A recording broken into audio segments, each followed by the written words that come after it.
Hey guys, tonight we slip quietly into the winter of 1850, and you probably won't survive this. Not in the heroic sense, not with swelling music, but in the slow, grinding way poverty tests the body and the spirit. So, before you get comfortable, take a moment to like the video and subscribe, but only if you genuinely enjoy what I do here. And while you're settling in, tell me your city and the time you're listening.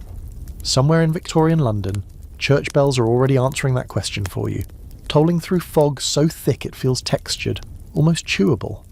Now, dim the lights, maybe turn on a fan for that soft background hum, and let's ease into tonight's journey together. You stand in the street, or more accurately, you huddle. December has taken London by the collar, and it doesn't let go gently. The cobblestones beneath your boots are slick with a mixture of frost, horse dung, and yesterday's rain, all ground together by traffic that never truly sleeps. Gas lamps glow like weak moons, their light swallowed by coal smoke and mist. Somewhere nearby, bells ring out for Advent services, and they sound festive in theory, but here they mostly mark time. Another hour cold, another hour closer to night. This is not the London of postcards or novels. It's a city of nearly 2.5 million people by mid-century, and you are one of the many who live pressed against its edges, invisible unless you become a problem. A historical fact worth sitting with. By 1850, over half of London's population lived at or near the poverty line, surviving on irregular wages that could vanish with a single illness or injury. Christmas doesn't pause that math. If anything, it sharpens it. You pull your coat tighter, though it's thin and shiny at the elbows, passed down, mended and passed down again. Cold works its way in anyway. It always does. You pass shop windows dressed in greenery and candlelight, geese hanging proudly, oranges stacked like small suns, puddings wrapped in cloth. You don't stop because stopping implies wanting, and wanting implies disappointment. Still, your eyes flicker. Everyone's do, hope is a reflex. The bells grow louder as you near a church, and with them comes that peculiar Victorian mix of comfort and accusation. Religion in this era is everywhere, woven into law, charity and daily speech. It tells you suffering has meaning, that endurance is virtuous. Scholars still debate whether this framework helped the poor survive psychologically, or simply kept them compliant. Tonight, standing in the cold, it feels like both. You turn down a narrower street and the sound changes. Fewer hooves, more coughing, the buildings lean inward, bricks sweating moisture, windows patched with paper or rags. This is where you live. Not in a house, but in a room. One room that contains sleep, meals, arguments, laughter when it happens, and grief when it insists. Privacy is a luxury you've never known. Warmth is a rumour. Inside, the air smells of damp wool, boiled cabbage and coal dust. The fire is low because coal costs money, and money has already been spent, carefully, painfully. A quirky but very real fact. Some families would extinguish their fires entirely at night, and relight them in the morning using embers borrowed from neighbours, a small economy of shared survival. Tonight you let the fire live a little longer. It's Christmas week. That feels like permission. You sit, or more accurately, you perch. Furniture is sparse and multi-purpose. A bed doubles as a bench. A crate serves as a table. You listen to the sounds of the building, the shuffling above, the argument below, the baby crying somewhere to the left. It's a kind of communal breathing. The structure inhaling and exhaling misery and persistence in equal measure. Outside, the bells ring again, and for a moment you let yourself imagine what they're supposed to mean. Peace on earth. Goodwill. There's a strange comfort in ritual, even when reality contradicts it. Victorian Londoners, especially the poor, leaned heavily on these markers of time. Christmas mattered not because it changed circumstances, but because it promised, briefly, that circumstances might soften. You think about tomorrow, about work that may or may not exist, about wages that stretch like watered-down soup. Child labour is not a scandal here, it's an expectation. Children as young as 5 work in factories, markets and streets, their small hands prized for fitting where adults can't. It's efficient, it's horrifying, and it's normal. You don't call it exploitation, you call it survival. A draft snakes along the floor and you shift your feet to avoid it. Cold has a way of making you acutely aware of your body. Every ache, every hunger pang. Victorian doctors debate whether cold itself causes illness or merely weakens the body enough for disease to take hold. Either way, the result is the same. Winter kills quietly. Yet despite all of this, something stirs.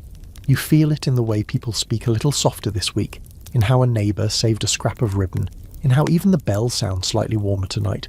Christmas is coming. Not as a miracle, not as salvation, but as a pause, a breath. And for now, that's enough to keep you standing in the cold, listening, enduring. Morning doesn't arrive so much as seep in, a thin grey light filtering through the grime on the window and landing on your face like a reluctant visitor. You wake before you're ready because the room wakes you. Someone shifts, someone coughs, someone's stomach makes an unignorable sound. In a single-room dwelling, sleep is a shared negotiation, and morning always wins. You sit up slowly, careful not to wake those still clinging to a few more minutes of warmth, and you immediately feel it, the cold that settled in overnight, patient and thorough. This room holds everything you own and everyone you love, which sounds poetic until you remember it also holds damp walls, stale air, and the lingering smell of yesterday's meals. There is no hallway to retreat into, no door to close when tempers rise. Victorian reformers often describe these spaces in reports with words like overcrowded and unsanitary, but those words don't quite capture what it feels like to live without solitude. You're never alone, even in your thoughts, because someone is always close enough to hear you breathe. You dress quickly, layering what you can. Clothes are chosen not for fashion but for function, and even then they rarely succeed. Wool itches, cotton thins, everything smells faintly of smoke. A historical fact that tends to surprise modern listeners.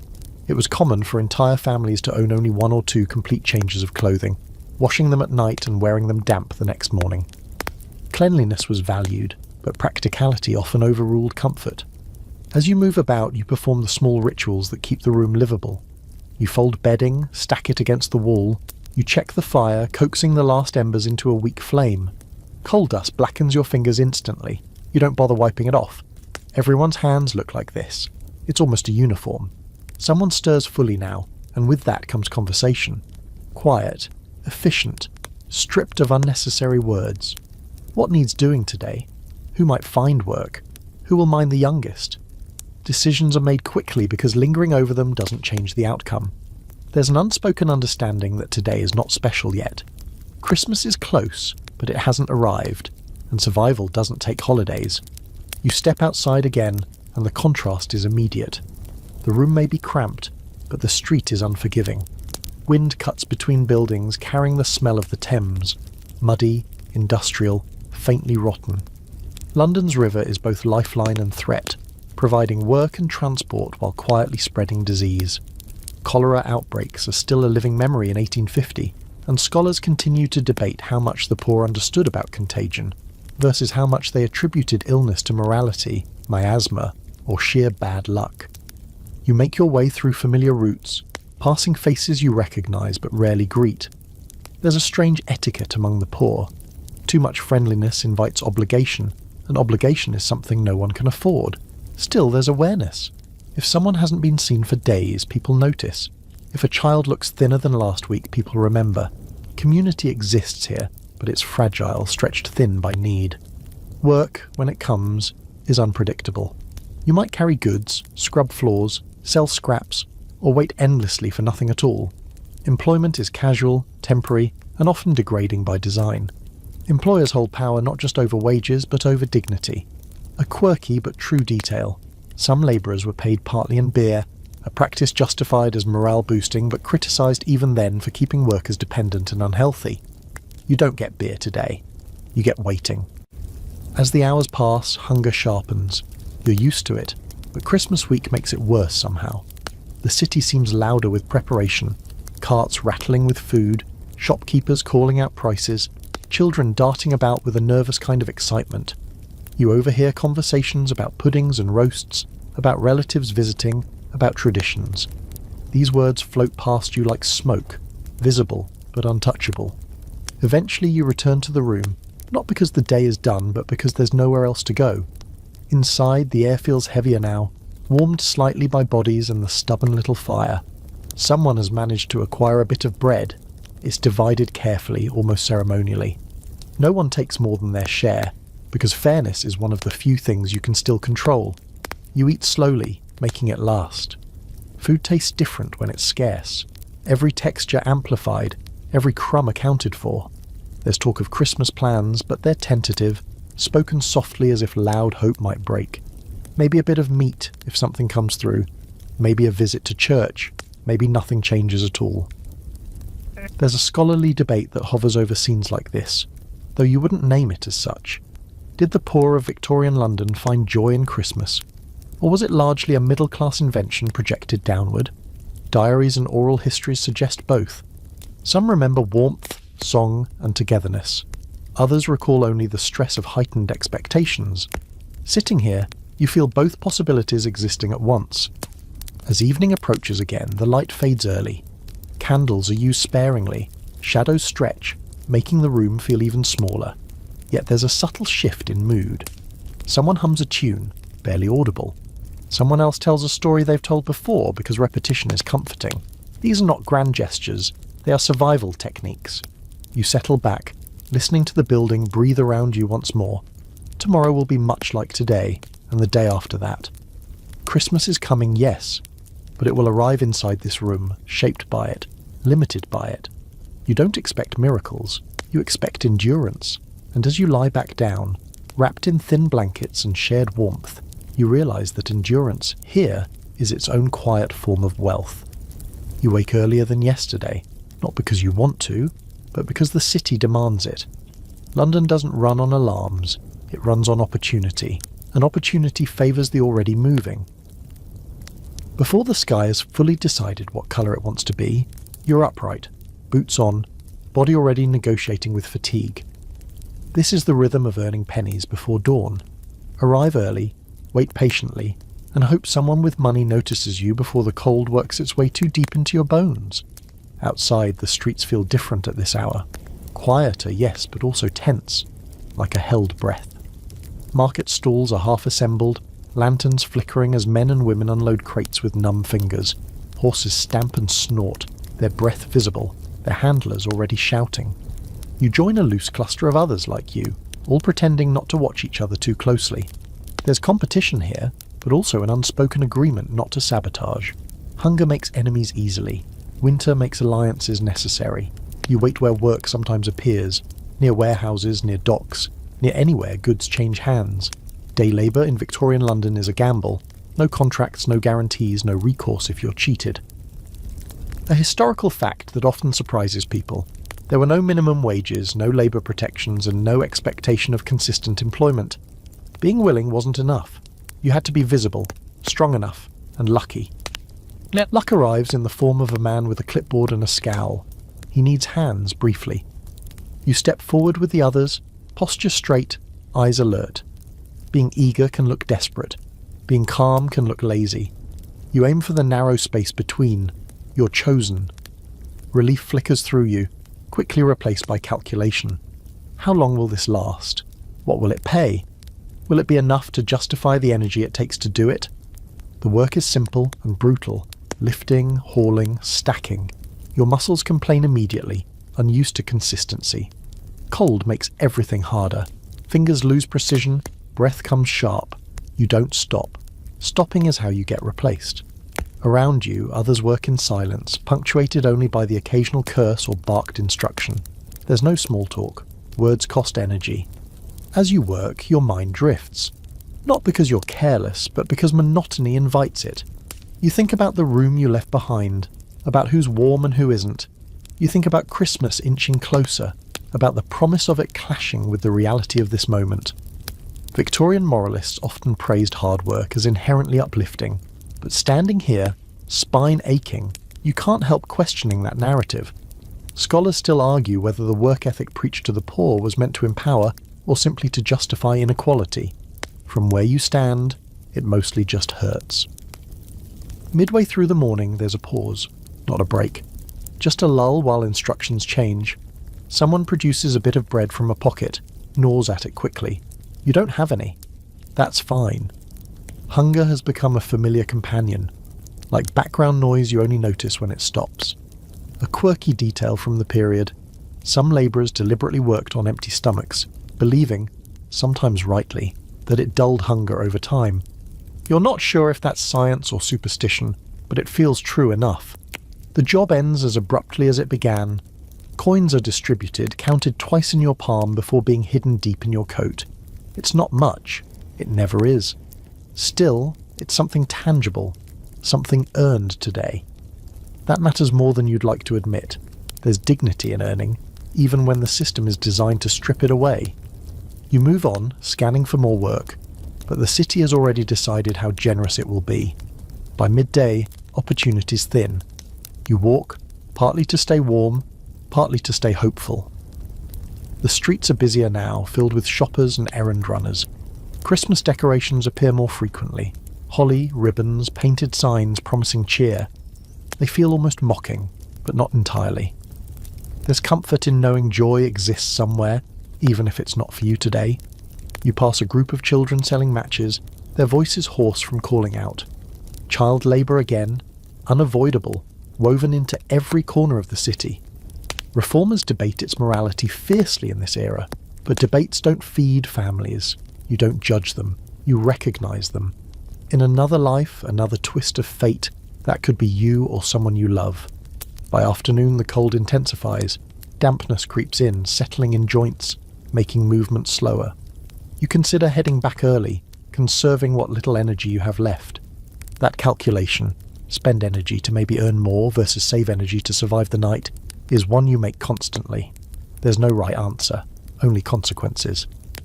On your way back, you stop briefly near a church where volunteers are setting up for seasonal charity. There are baskets, lists, whispered instructions. You don't approach. Not yet. Accepting charity is complicated. It can mean food, warmth, relief. It can also mean scrutiny, sermons, and the quiet erosion of pride. Victorian charity often came with moral strings attached, and recipients were expected to prove their worthiness. You're not sure you have the energy for that today. Back in the room, the coins make a soft, hopeful sound when placed on the table. Not celebration, just acknowledgement. Someone nods. Plans shift slightly. Maybe coal can last a bit longer tonight. Maybe bread tomorrow won't be quite so thin. These are victories measured in inches, not miles. As dust settles, exhaustion hits fully. Your body feels heavier than it should, like gravity has increased just for you. Yet there's also a strange satisfaction humming beneath it. You contributed today. You endured. In this world, that counts. You sit, listening to the familiar sounds return. The building, the breathing, the distant bells starting up again. Tomorrow will demand the same from you, and the day after that. Christmas is closer now. Close enough to feel real, but still not close enough to change anything yet. You lean back, eyes closing for a moment, letting the ache settle. This is what surviving looks like here. Not triumph, not despair, but persistence. And for now, persistence is enough to carry you into the night. Morning brings with it a different kind of weight today. Not physical, not entirely. You feel it before anyone speaks, before the first movement stirs the air. It's the weight of decisions waiting to be made, the kind that don't announce themselves as dramatic but leave marks all the same. In a household like this, choices aren't about what you want.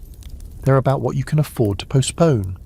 Someone clears their throat and conversation begins in that careful, economical way you've perfected over time. The fire is discussed first. Coal is running low. Do you keep it going steadily and risk running out before Christmas?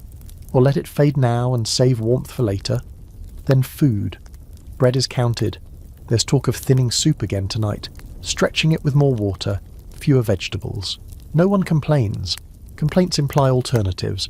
This is the part of poverty that rarely makes it into stories, the constant mental arithmetic. Victorian social investigators often focused on wages and rent, but less on the exhaustion of calculation itself. Every decision carries consequence, and mistakes are expensive. Scholars still debate how much this cognitive burden contributed to the cycles of poverty, but living inside it, you feel the toll daily. It's not just hunger that wears you down, it's thinking. You listen as plans form, shift, dissolve. Someone suggests selling an item, a spare blanket perhaps, or a cooking pot rarely used. The suggestion hangs in the air, heavy. Selling possessions is never just transactional. Each object represents future security, however small. You weigh warmth now against hunger later. You weigh dignity against necessity. Eventually the idea is set aside, not because it's wrong, but because today it feels like too much to give up. Outside, the city continues its relentless motion. You step out again, partly to escape the tension of decision-making, partly to see if the day offers anything new. The streets are louder now, fuller. Christmas draws people out, even those who can barely afford it. There's a sense of urgency in the air, as if everyone is racing an invisible clock. You pass a butcher's shop and slow, despite yourself. A goose hangs in the window, plump and pale, dressed with sprigs of greenery. It's a powerful symbol in this era, middle-class prosperity distilled into feathers and fat. A historical fact worth noting. Goose became the Christmas centerpiece for many working families, not because it was cheap, but because it could feed many when pulled through savings clubs. You don't belong to one. Still, the image lingers. Someone brushes past you, muttering an apology. The crowd thickens near the markets, where noise and colour briefly overpower the cold. You don't browse. Browsing implies spending. Still, you observe. You watch how others choose, how they hesitate, how they argue quietly over prices. Poverty is not a single experience here. It's a spectrum. You're somewhere on it, aware of those below you and those just above. By midday, you find yourself back near familiar corners, familiar faces. News travels quickly in these spaces. Someone has fallen ill. Someone didn't make rent. Someone's child was taken to the workhouse infirmary. These updates are exchanged without embellishment. There's no room for drama when reality is already heavy enough. Illness, especially, carries fear. In winter, it spreads fast, and treatment is unreliable at best. Victorian medicine is improving, but for the poor, access remains limited and often dangerous. You return home earlier than planned, drawn by the need to be part of the decisions rather than avoid them. Inside, the room feels smaller today, crowded not just with bodies, but with unspoken worries. A discussion resumes, this time about Christmas itself. Do you try to mark it in some way, or do you treat it like any other day? Both options carry risk. Celebration costs resources. Ignoring it costs morale. There's a quirky tradition that surfaces in the conversation, the idea of a treat, something small but special, an orange perhaps, a bit of sugar. In Victorian London, oranges were seasonal luxuries, their bright colour and scent symbolising festivity more than nourishment. You consider the idea seriously. It's astonishing how powerful something so small can feel when everything else is scarce. The debate circles. Someone worries about expectations, especially for the children. Once you promise joy, you're obligated to deliver it. There's an unspoken fear of disappointment lingering beneath every suggestion. Childhood here is fragile, easily hardened by reality. You want to protect what softness remains, but you're not sure how. As the afternoon fades, light slants through the grimy window, illuminating dust and breath. The fire is coaxed back to life briefly, enough to take the edge off the cold. You sit close, hands extended, feeling heat reach you unevenly. Comfort, like everything else, must be shared carefully. Conversation shifts, drifting toward memories. Someone recalls a Christmas from years ago, before things worsened, before illness or loss reshaped the household. The story isn't told with bitterness, but with a kind of quiet disbelief, as if remembering a life lived by someone else. These moments matter. They remind you that circumstances change, sometimes for the worse, but also that they once changed for the better. There's an academic debate that hovers invisibly over scenes like this. Was Victorian family life among the poor primarily a site of trauma or resilience? The answer, inconveniently, is both. Sitting here, you feel the strain, yes, but you also feel connection. People endure not alone, but together, bound by necessity and affection. As evening approaches, the final decisions of the day are made. The fire will be kept low, the soup will be stretched, no possessions will be sold, yet. The possibility remains, hovering in the future like a threat politely waiting its turn. You settle in as darkness fully claims the room. Candles are lit sparingly, casting long shadows that dance on the walls. Someone hums again, that same tune from before, a quiet thread of continuity. It's not happiness exactly, but it's steadiness. You lean back, feeling the day's mental exhaustion sink deeper than any physical ache. These choices, these compromises, They define survival as much as labour does. Tomorrow will bring new calculations, new pressures. Christmas is closer still, its promise both comforting and intimidating. For now, you breathe. You sit. You endure another day of impossible choices, made possible only by the fact that you're still here to make them. The children wake differently than adults do. Where you rise with calculation and stiffness, they surface abruptly, as if pulled upward by instinct rather than obligation. One of them sits up too fast and immediately regrets it, swaying slightly before finding balance. There's a pause, a moment where you all watch to see if sickness follows. It doesn't. Relief passes quietly through the room, unacknowledged but shared. They are small, but not fragile in the way people imagine childhood. Not here. Their hands are already roughened by work, their knees permanently bruised, their vocabulary shaped as much by markets and streets as by stories. A historical fact that still unsettles modern historians. By 1850, it was common for working-class children in London to contribute a significant portion of the household income, sometimes more than adults whose health had already been worn down. Childhood, in this world, is a phase you move through quickly or not at all. You watch them dress, movements practiced and efficient. There's no dawdling, no playful resistance to the day. They know better. Time wasted is opportunity lost, and opportunity is the currency of survival. One of them glances toward you, eyes sharp with a question they don't ask. Will there be work today? You don't answer. Not because you won't, but because you can't yet. Outside, they blend into the morning streets with unsettling ease. Children selling matches, sweeping crossings, carrying messages. London runs partly on their labour, and it barely notices them unless they cause trouble. Reformers argue passionately about this, publishing pamphlets and delivering speeches. Meanwhile, the children work. The debate exists somewhere above their heads, theoretical and distant. You follow at a slower pace, watching them disappear into the flow of the city. There's pride there, tangled with fear.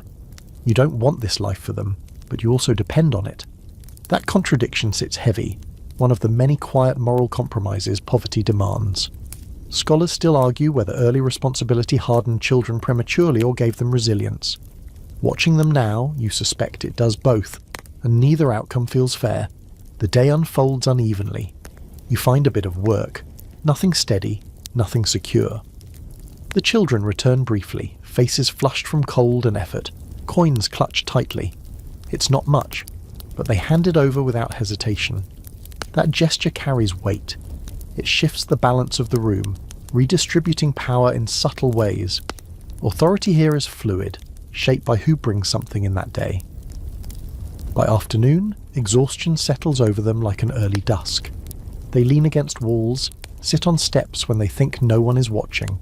Hunger sharpens their edges. You offer what you can: encouragement, reassurance, the promise that Christmas is coming. You're careful how you say it. Too much enthusiasm sounds false. Too little sounds cruel. There's a quirky detail from the period that surfaces in moments like this. Children often measured time not by calendars but by events. Paydays, market days, holidays. Christmas looms large in that mental map, not because of gifts, but because it represents interruption. School, work, routine, all might pause, if only briefly. The idea of a pause is intoxicating. Back in the room, as evening approaches again, the children's energy flickers unpredictably. They laugh at something trivial, then argue fiercely over nothing. Emotions run close to the surface when bodies are tired and underfed. You intervene gently, aware that discipline here isn't about control but preservation. Too much harshness breaks spirits. Too little invites chaos. Someone suggests telling a story, and the idea takes hold. Stories are free. They cost nothing but breath and attention. You choose one that's been told before, because familiarity is soothing. As you speak, you watch their faces soften, eyes growing heavy. For a moment, they are not workers or contributors or burdens. They are just children, suspended in narrative. This is where Victorian sentimentality and reality briefly overlap. Middle-class writers of the era loved to romanticize poor children as symbols of innocence or tragedy. But those portrayals rarely captured this balance: capable, exhausted, imaginative, practical. Sitting here, you see the whole picture. You don't have the luxury of myth. As night deepens, the children curl up wherever there's space, limbs tangled, breaths uneven. You adjust a blanket, tuck it more securely around a small shoulder. These gestures matter. They are investments in tomorrow, however uncertain tomorrow may be. There's an ongoing academic debate about emotional bonds in impoverished families, whether constant stress weakens them or strengthens them. Again, the answer refuses to be simple. Love here is quieter, less indulgent, but no less real. You sit for a while after they sleep, listening to the room settle. Outside, the city continues, indifferent and immense. Inside, the world is contained within four walls and a few fragile lives. Christmas feels closer now, not as an abstract date, but as something the children are already leaning toward, emotionally if not materially. You think about what you can do for them. Not grand gestures, just something to mark the time, to tell them this season is different, that it means something beyond cold and work.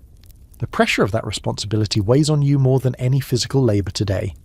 Eventually fatigue claims you too. You lie back, careful not to disturb anyone, and stare at the ceiling until the dark blurs your thoughts. Tomorrow will come early. The children will wake ready to work again.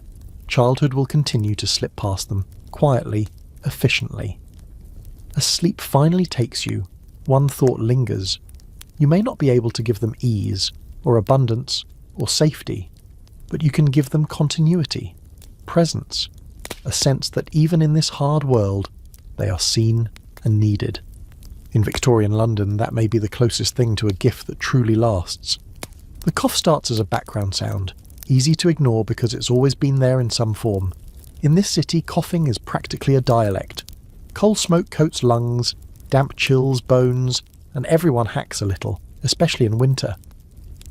But this one lingers, deeper and wetter than usual, and you notice it the way you notice a loose step on familiar stairs. Subtle, but unsettling. You listen more carefully as the morning unfolds. Each breath sounds like work. Someone tries to suppress it, turning away, as if politeness might make it disappear. It doesn't. Illness has no regard for manners. In 1850 London, respiratory disease is a constant threat, and tuberculosis, then called consumption, haunts every poor household like a rumour waiting to prove itself true. A historical fact that lands heavily. Consumption is responsible for roughly 1 in 5 deaths in Victorian cities at mid-century. The air inside the room feels thicker today. Coal smoke from neighbouring fires seeps through walls, mixing with damp and breath. You crack the window despite the cold, a compromise between warmth and air. There's an ongoing scholarly debate about how much Victorian families understood the health risks of poor ventilation. They didn't know about bacteria yet, but they understood, intuitively, that stale air felt dangerous. You act on that instinct now. The city outside is wrapped in its usual grey, chimneys coughing in unison.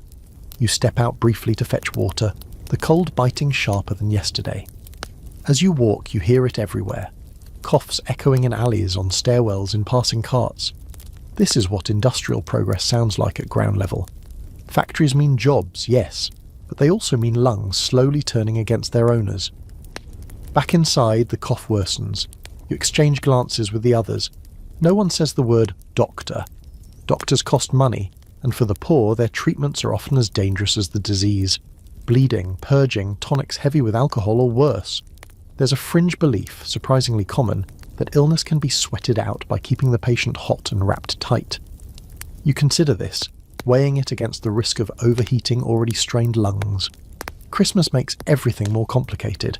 If this were any other week, decisions might feel easier, or at least more routine. But illness now threatens not just health, but plans, hopes, the fragile build-up of meaning around the holiday. You feel a spike of fear. Not dramatic, just sharp and practical. What if this gets worse? What if work stops? What if the children catch it? You assign small tasks, trying to keep the room functioning without exhausting anyone further. Water is warmed, soup is made thinner but hotter. The fire is kept slightly higher than planned, a sacrifice you tell yourself is temporary. Coal is burned faster. You don't count the pieces. Counting would make it real. As the day drags on, the cough ebbs and flows. Moments of quiet raise hope, only to be followed by harsh reminders. You sit close, offering what comfort you can. Presence, a steady hand, the reassurance of routine. Victorian families often relied on home care during illness, not just out of necessity but out of mistrust of institutions. Workhouse infirmaries in particular are feared places, associated with separation and neglect. There's a quirky remedy someone mentions, half joking, half serious, a spoonful of treacle before bed, said to soothe the chest. Treacle is cheap and thick, and whether or not it works medically, it feels like doing something. You make a note of it, already planning how to stretch what little you have to include this small comfort. Outside, bells ring again, their sound muffled by fog. They're announcing a service, or a time, or simply reminding the city of order. Inside the room, time feels suspended, measured instead by breaths and coughs. You think about how illness reshapes households, turning everyone into caretakers and watchful sentries. There's no room for denial. Everyone is alert now, listening. As evening comes, the children grow quieter than usual. They sense the shift, even if they don't fully understand it. You distract them with simple tasks, with stories, with the promise of tomorrow. Children in Victorian London are intimately familiar with sickness. Death is not an abstract concept for them. You're careful not to let fear show. Calm here is a skill. There's an academic argument that illness was a social equalizer in the 19th century, affecting rich and poor alike. Sitting here, you find that claim hollow. Yes, disease crosses class lines, but its outcomes do not. The wealthy have space, care, and options. You have vigilance and hope. Night settles heavily. The cough softens, becomes less frequent. Relief trickles in, cautious and incomplete. You don't celebrate. You've learned better. You prepare for sleep in shifts, ensuring someone is always half awake, listening. This is how nights are spent during illness. Not resting, but waiting. You lie back eventually, eyes open in the dark, counting breaths that aren't your own. The room smells of coal, soup, damp wool, and worry. Christmas is close enough now that you can almost feel it pressing against the walls, impatient. You wonder briefly if the season itself adds pressure to survive, or if survival simply feels louder against the backdrop of expectation. As the hours pass, the cough fades into a rough, uneven rhythm. Not gone, but manageable. For tonight, that's enough. You let your body relax slightly, knowing full well that tomorrow may undo this fragile balance. In Victorian London, health is never guaranteed, and recovery is rarely linear. But as you drift towards sleep, you cling to this small mercy. The night has not taken more than it already has. The cough doesn't vanish overnight, but it loosens its grip just enough to let the day begin without panic. Morning arrives muted, filtered through fog that presses against the window like damp cotton. You wake slowly, listening first, cataloguing sounds before you move, breathing, still rough but steady. Relief settles in your chest, careful and conditional. In this life, you never assume improvement is permanent. You take what you're given and keep watching. Christmas is no longer an idea hovering in the future. It's close now, days, not weeks, and that proximity changes how people move. There's a subtle shift in the streets, a kind of nervous brightness. Shopkeepers hang extra greenery. Hawkers shout a little louder. Even those with very little seem determined to acknowledge the season somehow, as if ignoring it would invite bad luck. Inside the room, the atmosphere mirrors that tension. Energy is low, but attention is sharp. You ration tasks more carefully today, mindful of lingering illness. The children are kept closer, given smaller errands, not out of indulgence but strategy. A setback now would be disastrous. Victorian households often operated like this during winter, constantly adjusting labour and rest in response to health. Survival wasn't rigid, it was responsive. You step outside mid-morning, drawn by the sound of a nearby market. The fog thins slightly as the day warms, revealing stalls crowded with people and goods. This is where Christmas becomes unavoidable. There are baskets of apples, strings of onions, wheels of cheese, and most tantalising puddings wrapped tightly in cloth, steaming faintly in the cold air. The smells hit you first, rich and layered, making hunger flare sharply. You don't linger long, but you do linger longer than usual. There's a historical truth here that's easy to forget. Even the poorest Londoners participated in Christmas markets, not necessarily as buyers, but as witnesses. Seeing abundance was part of the ritual, even if it came with envy and restraint. Some scholars argue that this exposure intensified feelings of deprivation. Others suggest it reinforced communal rhythm. Standing here, you feel both interpretations tug at you. A vendor calls out a price for oranges, and you pause. Oranges are expensive, imported, and utterly impractical. They're also symbolic, bright, fragrant, undeniably festive. You do the math in your head. It would mean sacrificing something else, something sensible. Coal, bread, soap. The internal debate is brief but fierce. You walk on, not today, maybe tomorrow, maybe not at all. As you make your way back, you notice small acts of preparation everywhere. A woman scrubs her doorstep with unusual care. A man patches a coat instead of selling it. Children practice carols off-key, laughing when they mess up. These gestures don't change material conditions, but they reshape emotional ones. Christmas here is less about what you have and more about how you frame what you lack. Back in the room, conversation turns inevitably toward the holiday itself. Someone asks quietly what day it is. You answer, and there's a collective intake of breath. So close now. Plans are revisited. Again. Soup will be made richer that day, if possible. The fire will be allowed to burn longer. Work will be attempted early, just in case. No one mentions gifts outright, but the thought hovers, especially where the children are concerned. There's a quirky tradition that resurfaces in the discussion. Saving the best bits for Christmas. A knob of fat, a pinch of spice, a heel of bread dried carefully for stuffing. Victorian cookbooks aimed at the poor emphasise this practice, encouraging households to elevate ordinary ingredients through timing and imagination. You feel a small surge of pride realising you've been doing this instinctively all along. The afternoon is spent in preparation that looks, from the outside, like very little. Cleaning, mending, organising. These tasks carry more weight now, imbued with purpose. The room begins to feel slightly different. Not larger, not warmer, but intentional. Even illness seems to retreat a step, cowed by the collective focus on getting through the next few days intact. As dusk approaches, the bells ring again, louder somehow, clearer through thinning fog. You pause to listen. There's comfort in their regularity, in the way they anchor time when everything else feels unstable. Victorian Londoners relied heavily on these auditory markers. Clocks were luxuries, bells were communal. Tonight they mark not just the hour, but the narrowing distance between now and Christmas morning.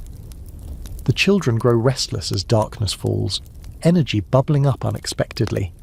Anticipation does that. You let it happen, within reason. Laughter breaks out over something small, a mispronounced word, a remembered story. It feels fragile, like glass, but you don't stop it. Joy, here, is rare and fleeting. When it appears, you make room. There's an academic debate about whether holidays like Christmas genuinely improved morale among the poor, or merely heightened awareness of inequality. Listening to the children now, you suspect morale doesn't need to be permanent to be valuable. Even a few hours of excitement can recalibrate the spirit, remind it what it's capable of feeling. Later, as quiet returns, you sit with your thoughts. You think about what Christmas means in this context. Not abundance, not rest, but recognition. A shared acknowledgement that life is hard and still worth marking. That endurance deserves a pause, however brief. That time itself can be honoured, even when resources can't. You check on the cough once more. It's still there, but subdued. Another small mercy. You add it to the list of things you're grateful for, though you'd never phrase it that way aloud. Gratitude here is practical, not performative. It's noticing what hasn't gone wrong yet. As you settle in for the night, the city hums differently. There's an undercurrent of anticipation, a collective holding of breath. Tomorrow will bring more preparation, more calculation, more risk.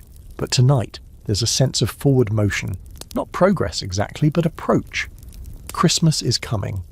Not as rescue, not as reward, but as a moment. And in Victorian London, moments like that are sometimes all you get. You close your eyes, letting that thought carry you gently into sleep, ready to face whatever the next day demands. The markets are louder today, as if the city itself has decided to raise its voice before winter steals it back. You step into the noise reluctantly, already aware of how much wanting costs. Christmas is close enough now that restraint feels heavier than hunger. Every stall seems designed to test you, bright colours against grey air, smells engineered to linger, voices calling out promises you know better than to believe. You move slowly, deliberately, scanning for what might be possible rather than what is desirable. This is a skill you've honed over years, converting fantasy into feasibility in real time. A historical fact sits quietly beneath the bustle. By 1850, London's food markets were some of the most complex in the world, capable of feeding millions, yet access to that food was entirely dictated by cash in hand. Abundance and deprivation exist side by side, touching but never mixing. You stop near a stall selling scraps, offcuts of meat, bones with just enough clinging to them to justify a price. This is where many poor families shop, though few admit it. There's no shame here, only pragmatism. A bone can flavour a pot, fat can be rendered, nothing is wasted. Victorian urban cookery is an art of extraction, pulling sustenance from what others discard. The vendor eyes you, then names a price. You counter, quietly. Negotiation is expected, but it's a delicate dance. Push too hard and you're labelled troublesome.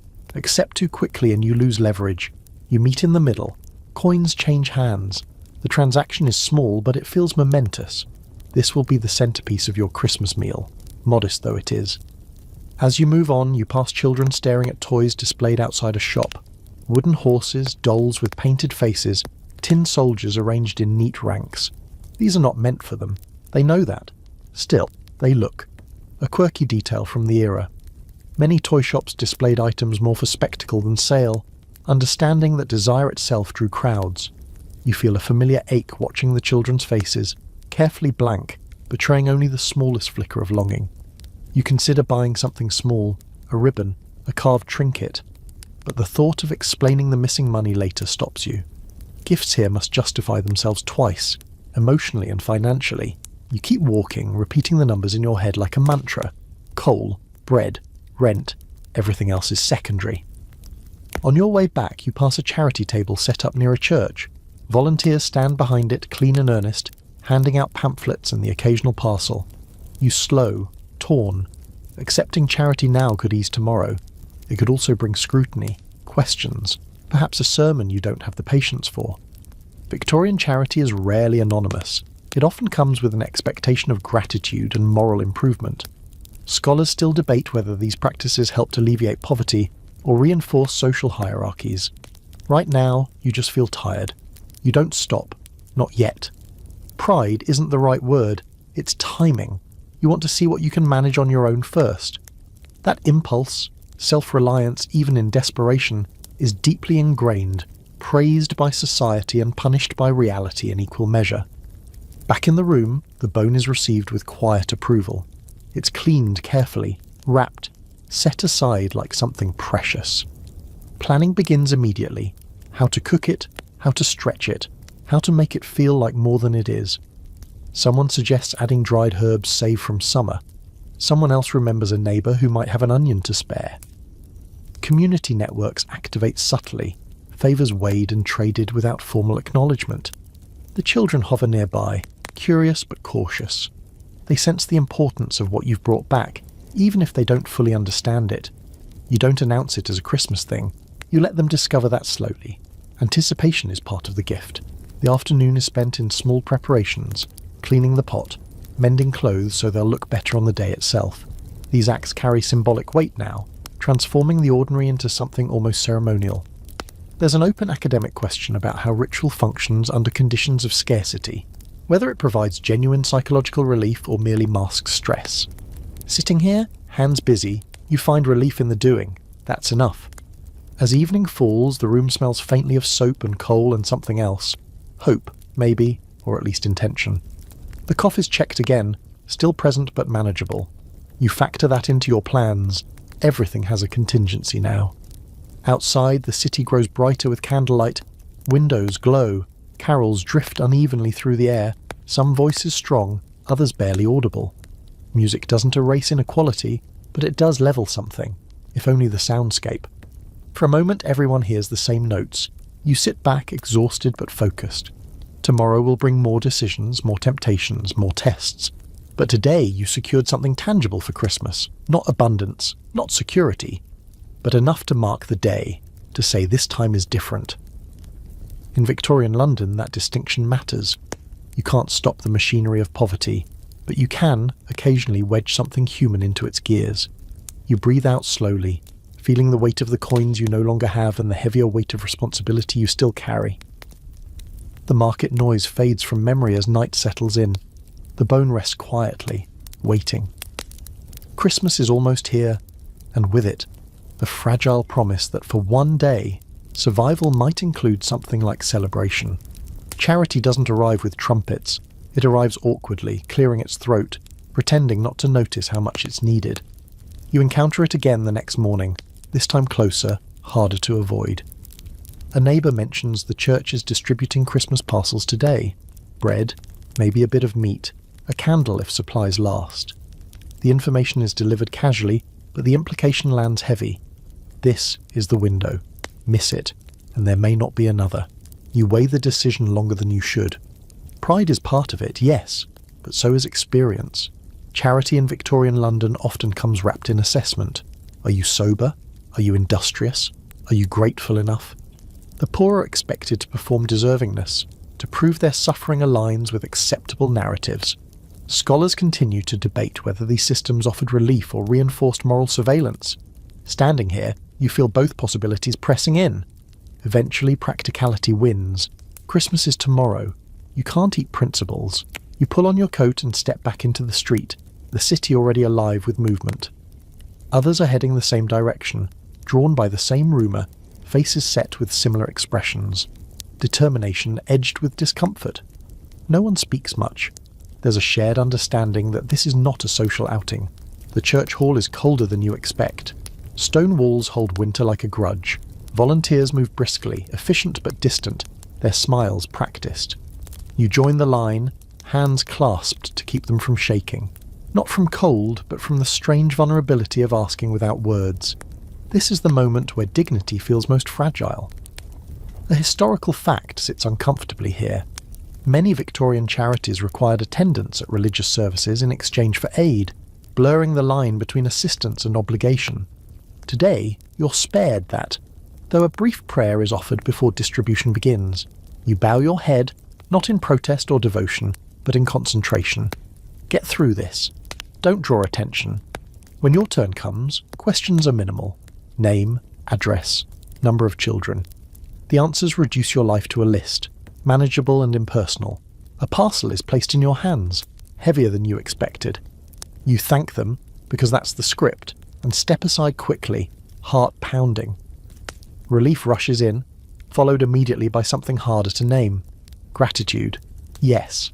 Also a quiet resentment that relief requires this ritual. Outside, you don't open the parcel right away. You walk a few steps, letting the moment settle.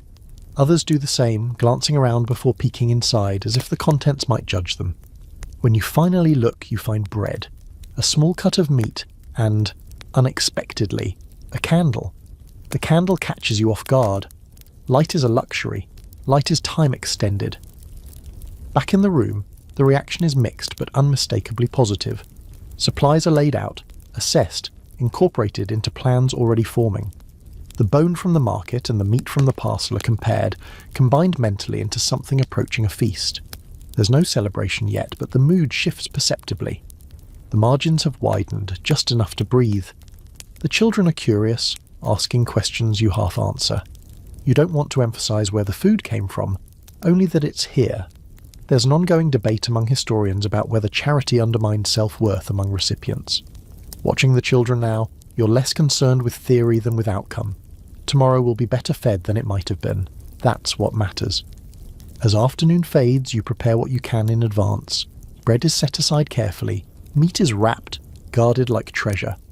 The candle is placed somewhere safe, its presence alone changing the room's feel. It promises warmth that isn't just physical. Outside, bells ring longer tonight, more insistently. The city is leaning into Christmas now, whether it can afford to or not. Carols float through the air again, clearer, closer. You recognise one and hum along under your breath. Music doesn't ask questions. It doesn't care how you got here. There's a quirky detail from the period that surfaces as you hum. Some carols were considered too rowdy for church and were sung exclusively in streets and homes. Christmas soundscapes were contested spaces, shaped as much by class as by faith. Tonight, those boundaries blur. Everyone hears the same chorus drifting through the fog. As night deepens, the room grows quieter. Anticipation replaces anxiety, not entirely, but enough to soften it. You review plans one last time. Wake early, cook slowly. Let the children sleep in if possible. These are small luxuries, but they feel earned. You sit back, exhaustion heavy but not crushing. Charity has complicated your emotions, but it's also altered your reality. There will be food tomorrow. There will be light. In Victorian London, that combination is no small thing. You lie down, the parcel's contents safely stowed, the candle unlit but imagined. Christmas is hours away now. Whatever it brings, you've done what you can to meet it prepared, dignity intact enough to carry you through the day. The workhouse looms in your thoughts long before it ever appears in front of you. It's not a place you visit casually. It's a presence, an idea, a threat that keeps people moving even when their bodies beg them to stop. In winter, especially this close to Christmas, its shadow stretches longer. You hear it mentioned more often now, slipped into conversations like a warning rather than a destination. If things get worse, if the rent isn't paid, if there's nowhere else. You've seen it before, from a distance. High walls, narrow windows, an architecture designed not for comfort, but for correction. A historical fact worth lingering on. By 1850, the New Poor Law had firmly established workhouses as the primary form of state relief, intentionally harsh to deter all but the desperate. Families were separated upon entry. Men, women and children housed apart, sometimes permanently. Relief came at the price of unity. That knowledge shapes your decisions even when no one says the word aloud. Every calculation, coal, food, work, charity, is partly about staying out of that system. Independence here isn't romantic, it's defensive. The workhouse represents the line where survival becomes institutional, regulated, stripped of choice. Scholars still debate whether it reduced poverty or simply managed it out of sight. For those living on the edge, the debate is academic. The fear is practical. You walk past the building today not because you need to, but because the street curves that way.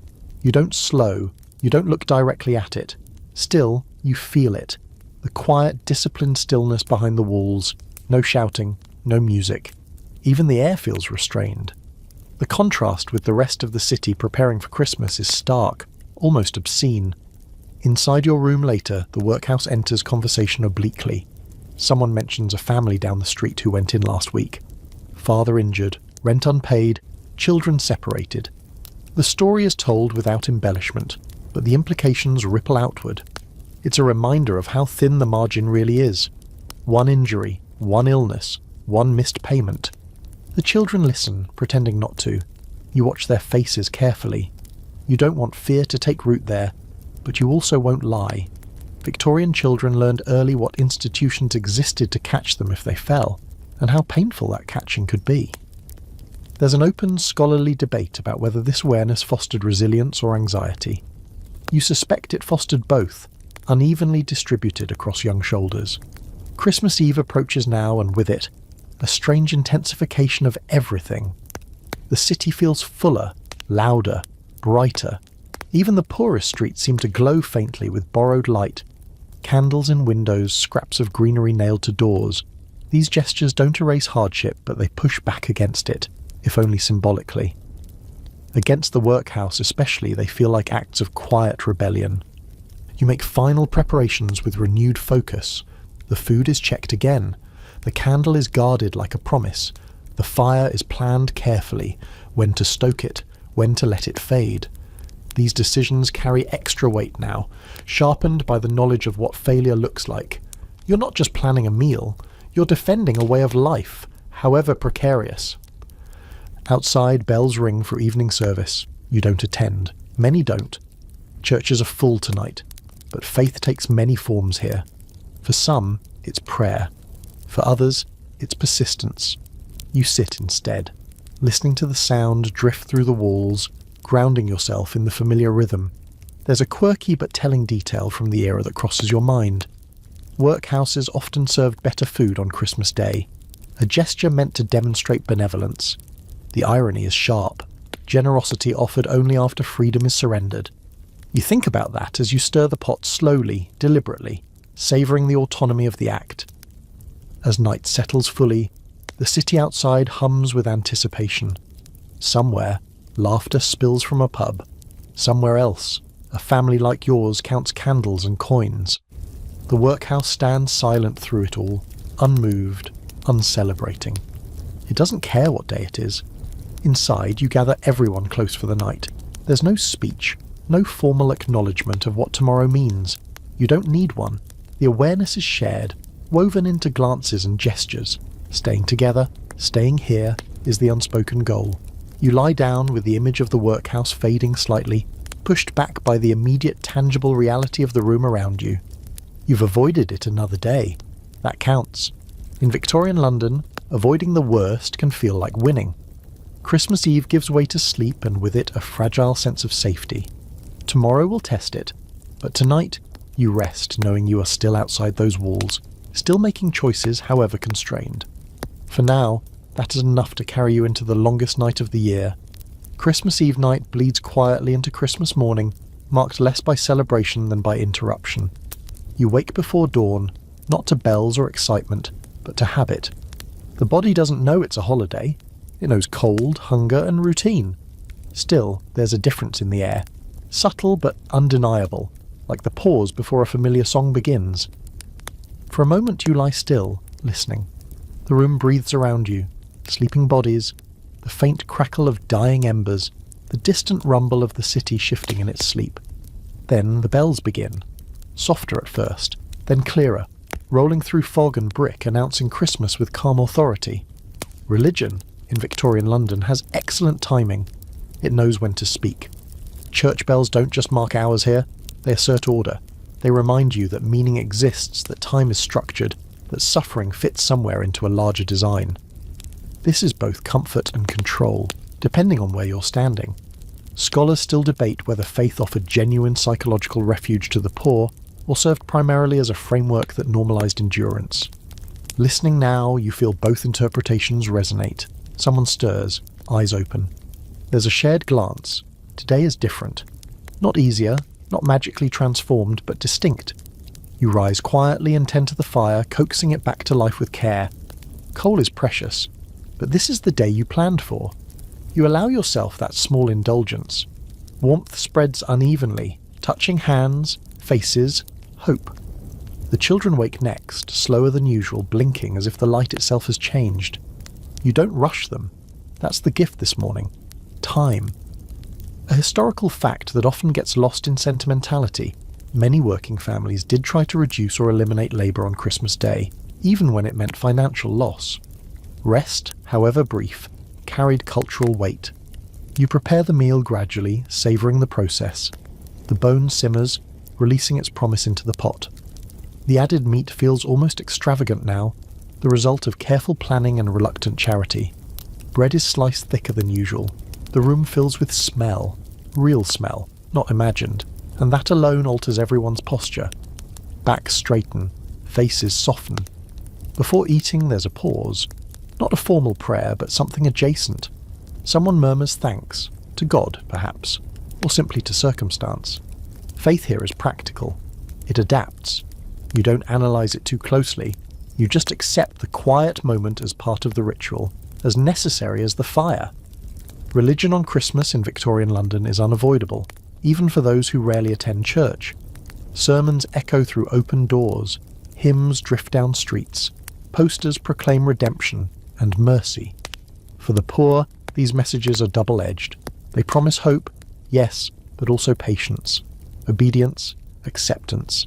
You take what you need from them and leave the rest behind. The meal is eaten slowly. Every bite is noticed, appreciated. The children chew carefully, eyes wide, as if afraid the food might vanish if they don't pay attention. You let them eat their fill before taking more yourself. There's no discussion about fairness today. Today, the rules bend slightly. Conversation begins tentatively, then loosens. Someone jokes, soft, self-aware humour that acknowledges the absurdity of celebrating under these conditions. Laughter follows, surprising in its ease. It doesn't last long, but it doesn't need to. It proves something important. Joy hasn't been entirely priced out of your lives.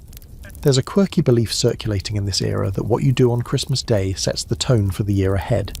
You're careful, then, with your actions. You keep voices kind.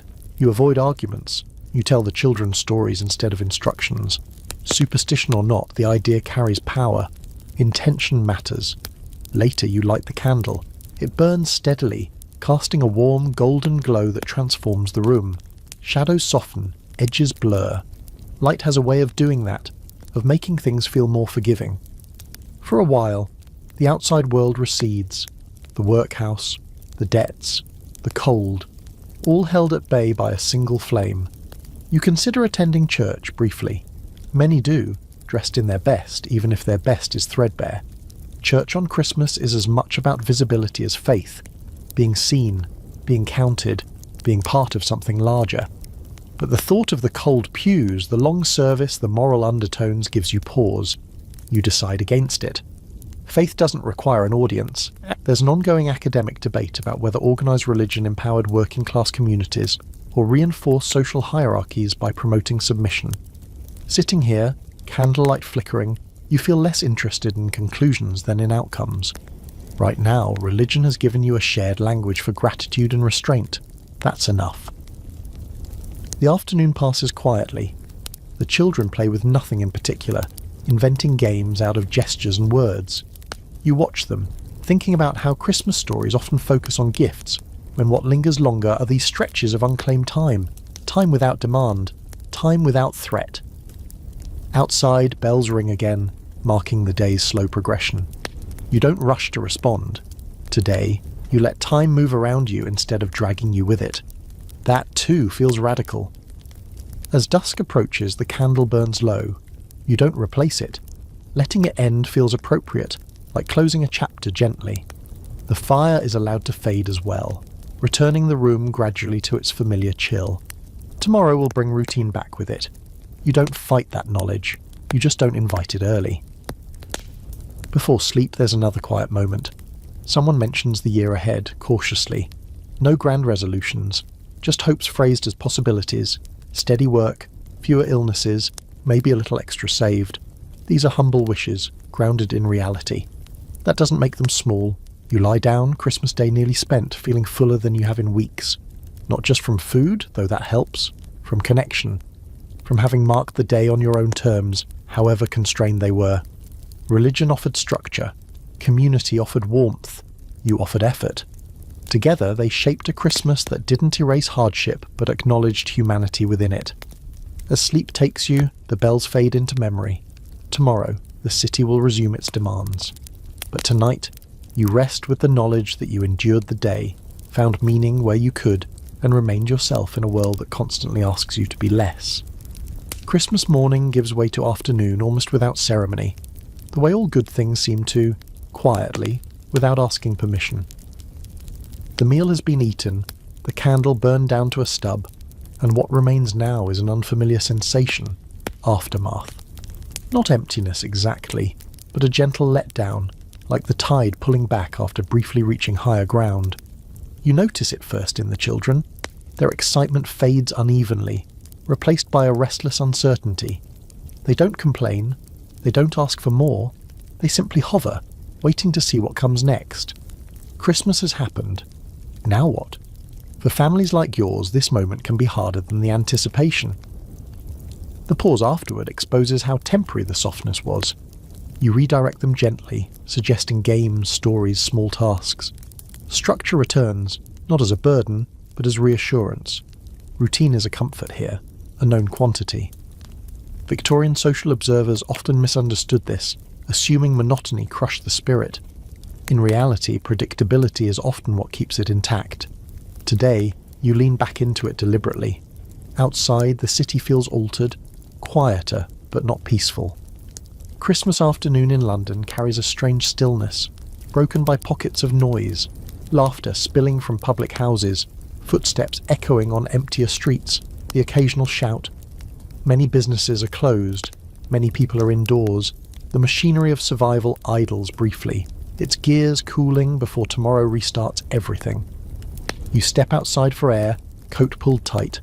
The fog has thinned, revealing pale winter light that feels almost fragile.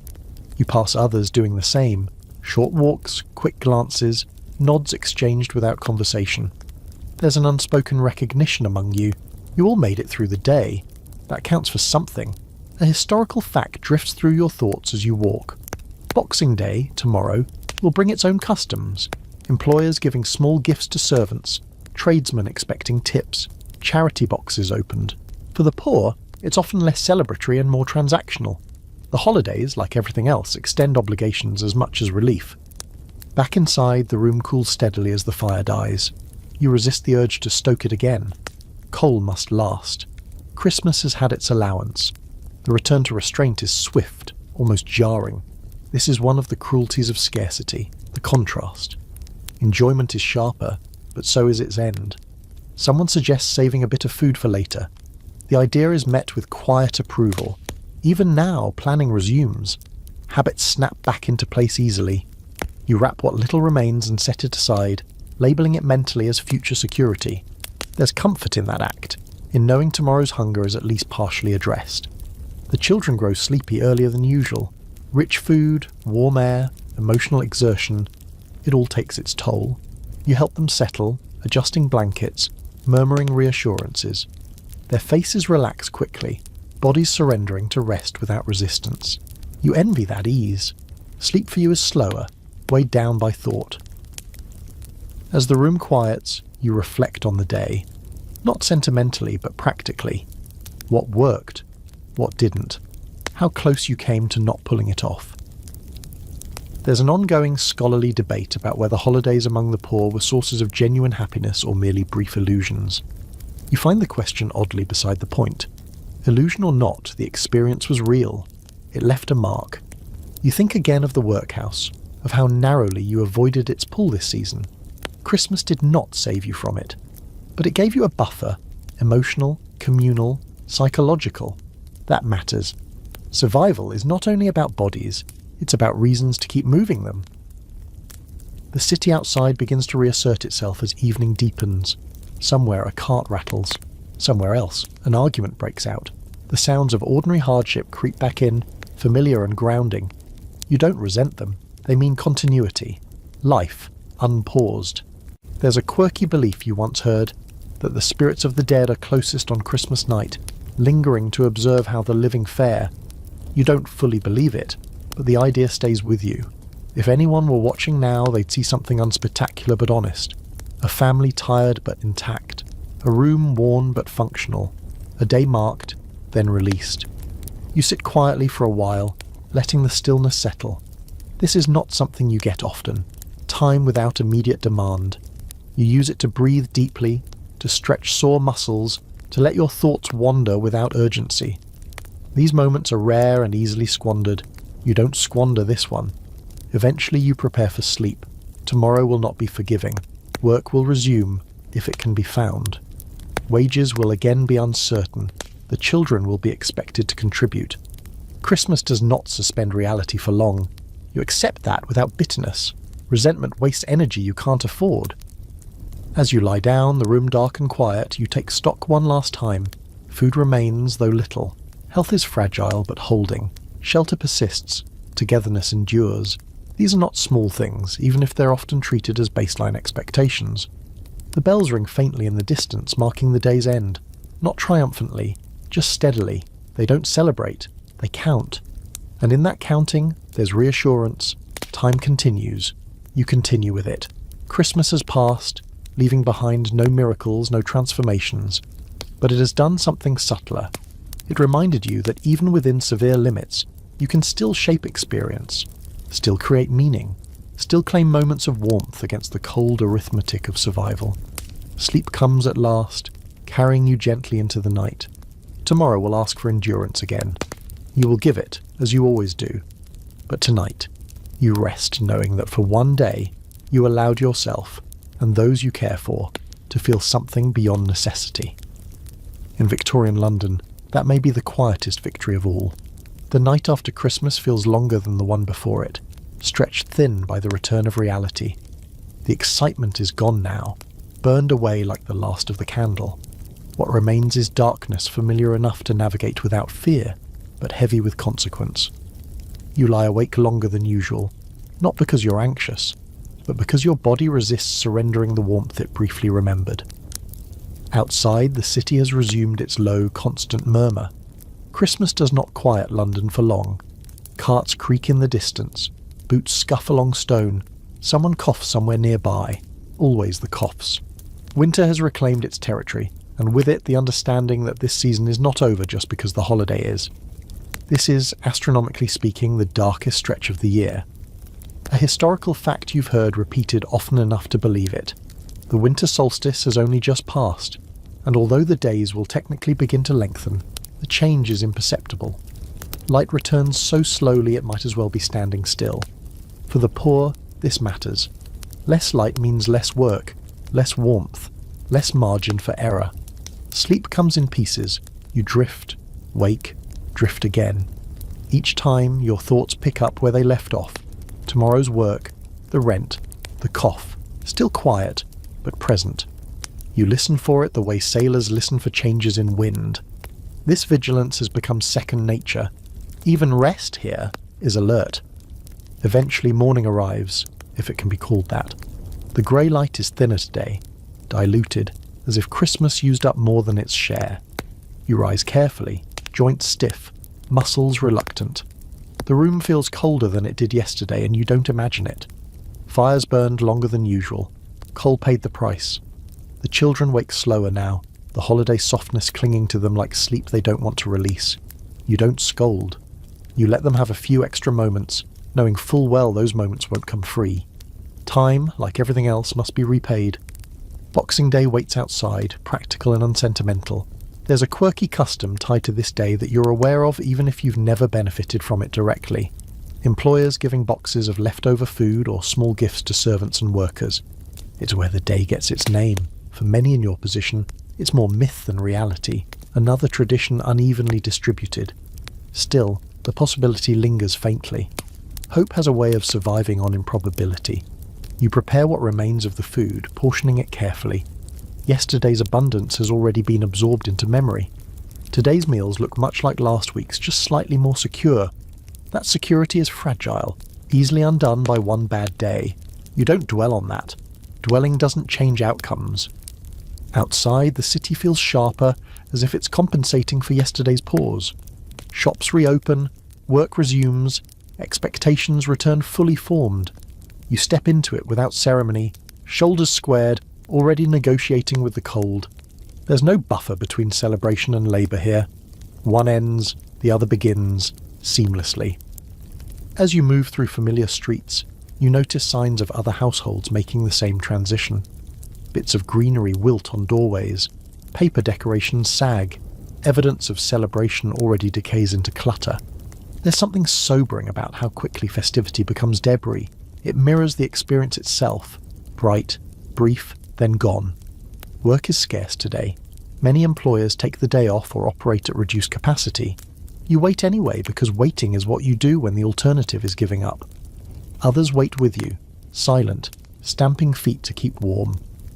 There's no camaraderie exactly, but there's recognition.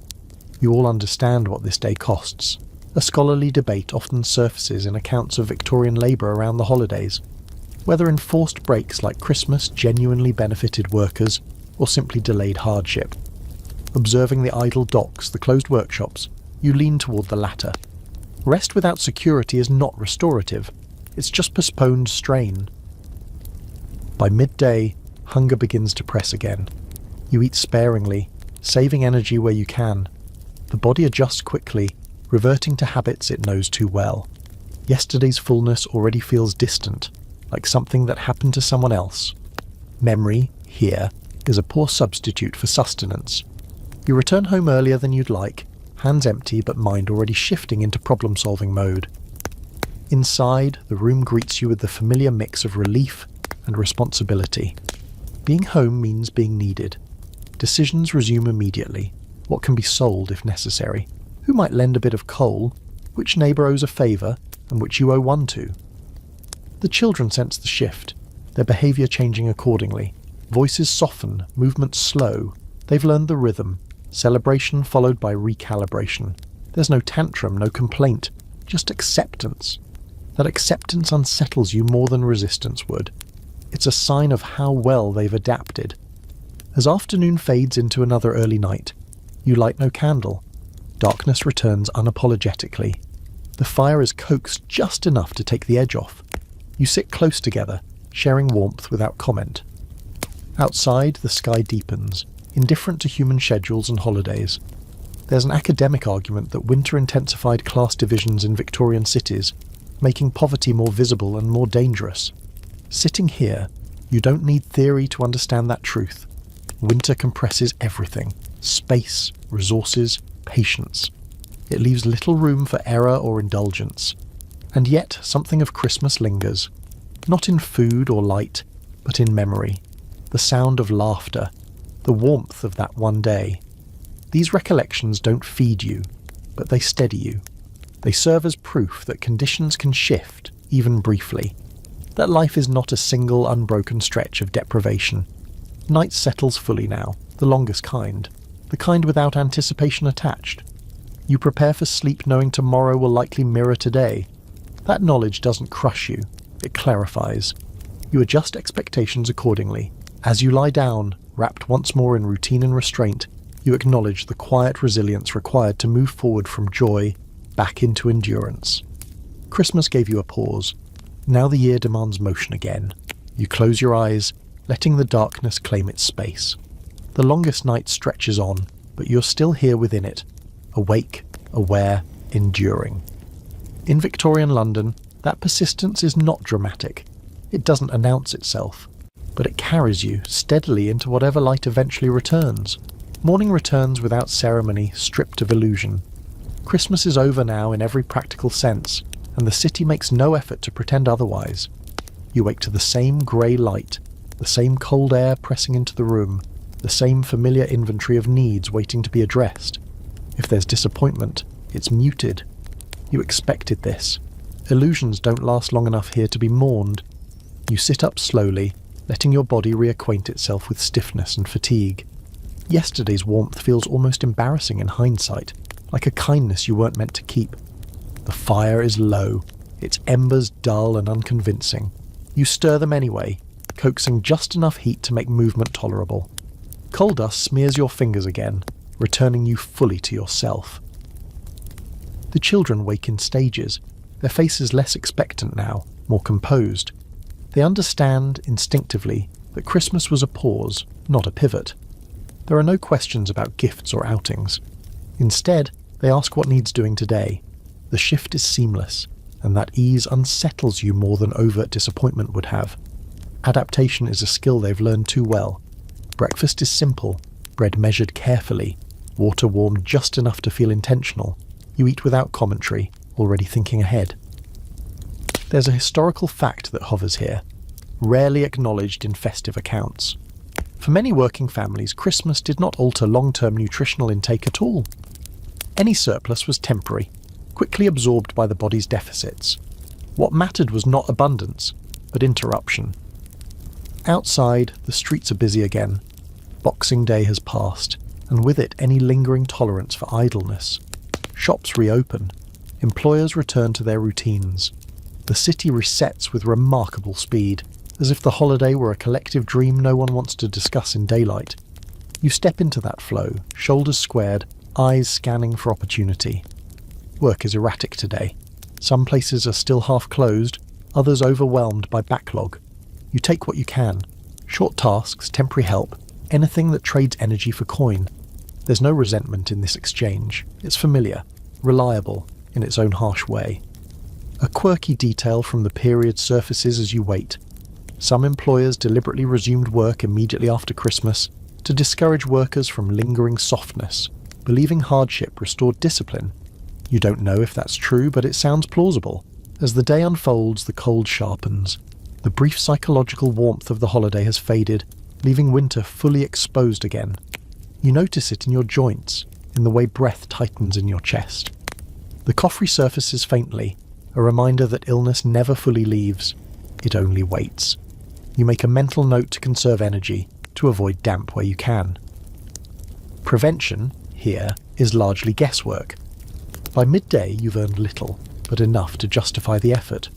Coins sit heavier in your pocket than they should, weighted by what they represent. Another day deferred from disaster. You don't spend them immediately. You let them exist, solid proof that today counted. Back home, the room receives you with its usual mix of familiarity and demand. The children return shortly after, bringing small contributions of their own. The exchange is efficient, almost businesslike. Authority and dependence shift fluidly in moments like this, shaped not by age or role, but by who brings something in. Victorian family dynamics among the poor often operated this way, though middle-class observers rarely acknowledged it. There's an academic debate that circles this reality. Did such arrangements empower children, or burden them unfairly? Sitting here, you find the question incomplete. Empowerment and burden are not opposites in this context.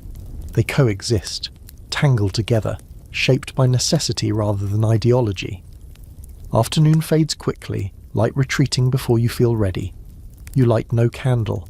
Darkness has resumed its rightful place, and resources must be guarded. The fire is fed sparingly, each piece of coal considered before surrendering it to flame. You sit close together, sharing warmth without comment. This closeness isn't sentimental, it's efficient. Conversation drifts toward the future, cautiously. The new year looms ahead, undefined and intimidating. There's no talk of resolutions. Instead, there are adjustments. What might be done differently, what risks can be avoided, what small changes might improve odds. Hope here is not expansive, it's precise. You think about how Christmas is often described as a turning point, a moment of renewal. For you, it feels more like a mirror. It showed you what's possible in small doses, warmth, rest, shared time, and then returned you to the work of making those moments rare but repeatable. Scholars still debate whether holidays among the poor functioned as genuine relief or as emotional pressure valves that preserved the status quo. You suspect they did both, unevenly. As evening settles, you reflect on the day with a kind of clear-eyed acceptance. There were no illusions to lose today, and that has its own comfort. Disappointment requires expectation. Today asked only endurance, and you provided it. The children settle into sleep earlier again, bodies spent, minds already shifting away from yesterday's softness. You watch them for a moment longer than necessary, memorizing the steadiness of their breathing. Continuity matters. As long as nights end this way, quiet, intact, you consider the day a success. You lie down last, the room fully dark now, the city's noise filtering in faintly through walls and distance. Tomorrow will likely mirror today, and the day after that. Winter has weeks left to demand its toll. You don't romanticize what lies ahead, you prepare for it. Christmas is over, but it hasn't vanished entirely. It's settled into memory, where it will be used later, as reference, as reassurance, as evidence that even within narrow limits, life can widen briefly. That knowledge doesn't change your circumstances, but it changes how you carry them. As sleep approaches, you let go of the last traces of holiday softness without regret. Illusions are heavy to carry. What remains, clarity, habit, persistence, is lighter and more useful. In Victorian London, surviving doesn't mean believing things will improve. It means knowing exactly what you're up against and continuing anyway. You close your eyes with that understanding steady in your chest, ready to meet another ordinary day. Food becomes an idea again before it becomes a reality. Christmas allowed you to forget that for a single day, to think of meals as events rather than equations. Now you're back to stretching, measuring, imagining fullness before it arrives. The pot is scraped clean, not dramatically but thoroughly. Every trace matters. Nothing is symbolic now. Everything is functional. You wake with that familiar hollow feeling, not painful yet, just insistent. Hunger doesn't rush you. It waits. You move quietly, aware that the room is colder than it should be for this hour. The fire has gone out completely, leaving only a grey smear of ash. Relighting it takes time, effort and fuel you'd rather not spend yet. You delay, layering clothes instead, making warmth out of friction and proximity. Breakfast is modest enough to barely qualify as such.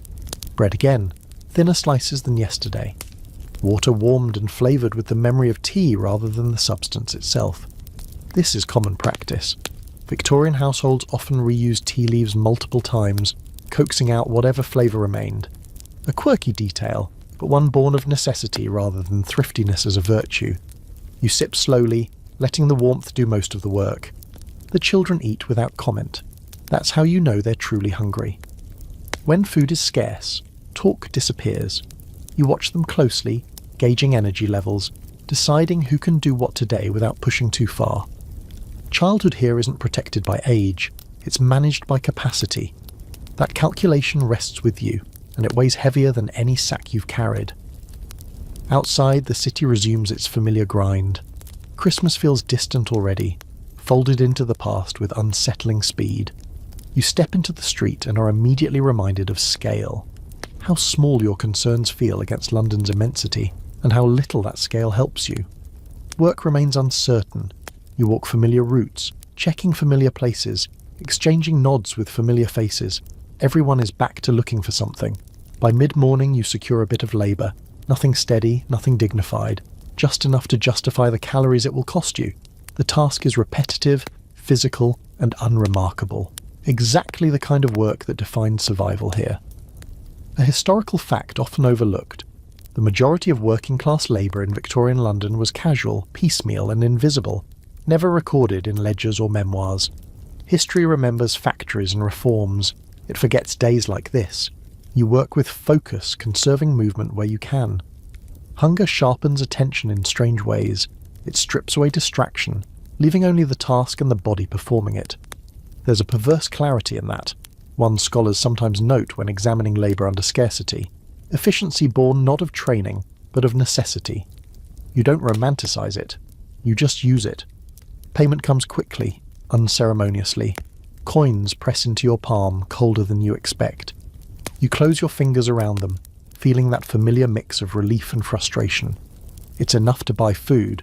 It's not enough to change anything. That distinction is important. You don't confuse progress with postponement. On the way home, you stop at a shop you passed without hesitation just days ago. The choice feels heavier now. You calculate again. Bread. Perhaps something to flavour it.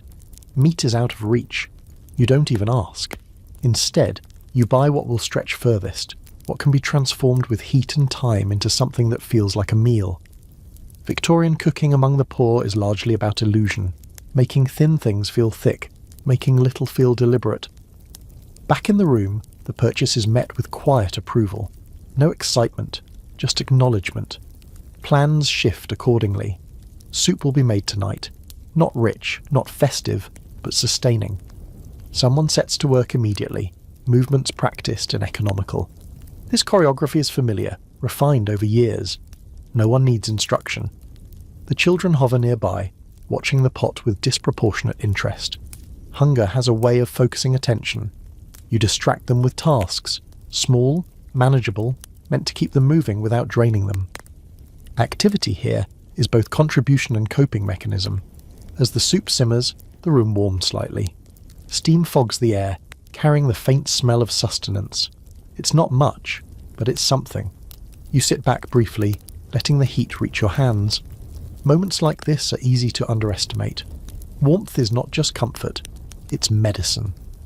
Victorian doctors argued endlessly about the role of environment in health, but among the poor, the conclusion was lived rather than theorised. Cold makes everything worse. There's a quiet discussion about the days ahead. Rent is mentioned, then carefully set aside. Not ignored, just postponed. You all understand the unspoken rule. Deal with what's immediate first. Long-term threats are managed through short-term survival. It's not strategic in the modern sense, but it's effective enough to keep you moving. The soup is served carefully, portions measured to ensure fairness and endurance. You eat slowly, savouring the warmth more than the taste. Hunger recedes just enough to make room for thought again. That's both a relief and a burden. Full stomachs dull worry, half-full ones sharpen it. As evening approaches, the light fades quickly, reminding you how little of the day truly belongs to you. You light no candle yet. You wait, stretching twilight as far as it will go. Darkness is not the enemy. Waste is. Conversation drifts, subdued but present. Someone recalls a past winter, worse than this one. The story isn't told for drama, but for perspective. It serves its purpose. You've survived harder. That doesn't guarantee anything, but it steadies nerves. There's an ongoing academic debate about whether memory functions as a survival tool under poverty, whether recalling past endurance genuinely improves resilience or simply normalizes suffering. Sitting here, you don't analyze it. You feel its effect. The memory doesn't make you hopeful. It makes you capable. When darkness finally claims the room, you light the candle briefly, just long enough to finish eating, to tidy, to prepare for sleep. The flame flickers, small but insistent. You watch it for a moment, thinking about how easily it could be extinguished, how carefully it must be managed. It feels like an appropriate metaphor, though you don't linger on it. You blow it out deliberately, plunging the room back into shadow. The fire is coaxed one last time, just enough to keep the cold from biting too hard overnight. Then you settle in, bodies close, warmth shared. Today was ordinary, that's its achievement. No crises, no windfalls, just the steady conversion of effort into another day survived. In Victorian London, that kind of day is not guaranteed. It's earned, repeatedly, through choices that rarely feel like victories. As you lie down, listening to the city's distant hum, you think briefly of Christmas, not with longing, but with understanding. It wasn't a promise, it was a reminder of what warmth feels like, of what food can be, of what time together offers when it's allowed to exist. Tomorrow will ask the same things today did. You will answer them the same way. Not with hope exactly, but with persistence shaped by experience. That here is enough to keep the pot simmering, the fire alive, and the household intact. Sleep comes slowly but steadily. The hunger is quiet now. The cold is managed. The night stretches ahead, but you're prepared to meet it. One ordinary, hard-earned day at a time. Songs don't require full stomachs. They don't demand coal or candles or coin. They rise anyway, slipping into spaces where other comforts can't fit. Tonight, someone hums again, almost absent-mindedly, a tune carried over from Christmas and repurposed for an ordinary evening. It's quieter now, slower, stripped of ceremony. That makes it feel more honest. You don't stop it. You rarely do. Music in this room isn't entertainment, it's regulation. It steadies breath, slows thought, smooths the rough edges of the day. Victorian observers sometimes dismissed working-class music as crude or unrefined, but they missed its function. These songs aren't about performance. They're about pacing life when everything else pushes too fast. The children listen first, then join in softly, voices tentative but sincere. They don't know all the words, and that doesn't matter. They fill gaps with sound, inventing where memory fails. This kind of singing happens everywhere in London's poorer quarters, on stairwells, in alleys, behind closed doors. It's communal without being public, intimate without being precious. A historical fact threads quietly through the moment. Many popular Victorian songs travelled orally long before they were ever printed, changing shape as they moved between households. Lyrics shifted, meanings blurred, ownership dissolved. What mattered was not accuracy, but continuity. You're part of that now, whether you think of it that way or not. The day's fatigue settles in more gently than usual. Perhaps it's the warmth left over from the soup, or the way the song seems to lower the ceiling just enough to make the room feel contained. You sit back, letting the sound wash over you, noticing how tension drains from shoulders without instruction. This is rest of a different kind. Not absence of work, but presence of ease. Stories follow, as they often do. Not formal ones, not lessons, just fragments. Something someone once saw, something someone remembers hearing. These narratives aren't meant to impress. They're meant to distract, to redirect attention away from what's missing toward what can still be imagined. Victorian families leaned heavily on oral storytelling, especially where literacy was limited. Books were luxuries. Voices were not. There's an ongoing scholarly debate about escapism among the poor, whether it offered psychological relief or merely delayed confrontation with hardship. Sitting here, you find the question unhelpful. Escape implies abandonment. This feels more like expansion. The room doesn't disappear. It stretches briefly to include other possibilities. One of the children asks a question that doesn't need answering, something speculative, half-formed. You respond anyway, not with facts, but with reassurance shaped as possibility. You don't promise outcomes. You offer continuity. Tomorrow will come. Tomorrow will be managed. That's enough. The cough surfaces again, faint but noticeable. You pause, listening, ready to intervene if needed. It subsides on its own. You let the song continue. There's a folk belief floating around, never quite confirmed, that music helps the lungs, that singing keeps sickness at bay. Victorian medicine doesn't support this officially, but belief doesn't always require endorsement. Sometimes it just needs repetition. As the evening deepens, the song fades naturally without conclusion. Silence returns, but it's softer now, padded by shared experience.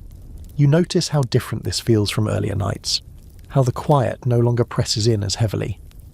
Nothing material has changed. The fire is still low, food remains scarce, and yet the atmosphere has shifted. This is one of the less visible survival strategies, cultivating moments that don't consume resources. Laughter, story, song. Scholars sometimes categorize these as coping mechanisms, but that makes them sound reactive, secondary. Here, they're essential. They're part of how households regulate morale when material control is limited. You help the children prepare for sleep, movements slow and familiar. Blankets are adjusted. Bodies are arranged for maximum warmth.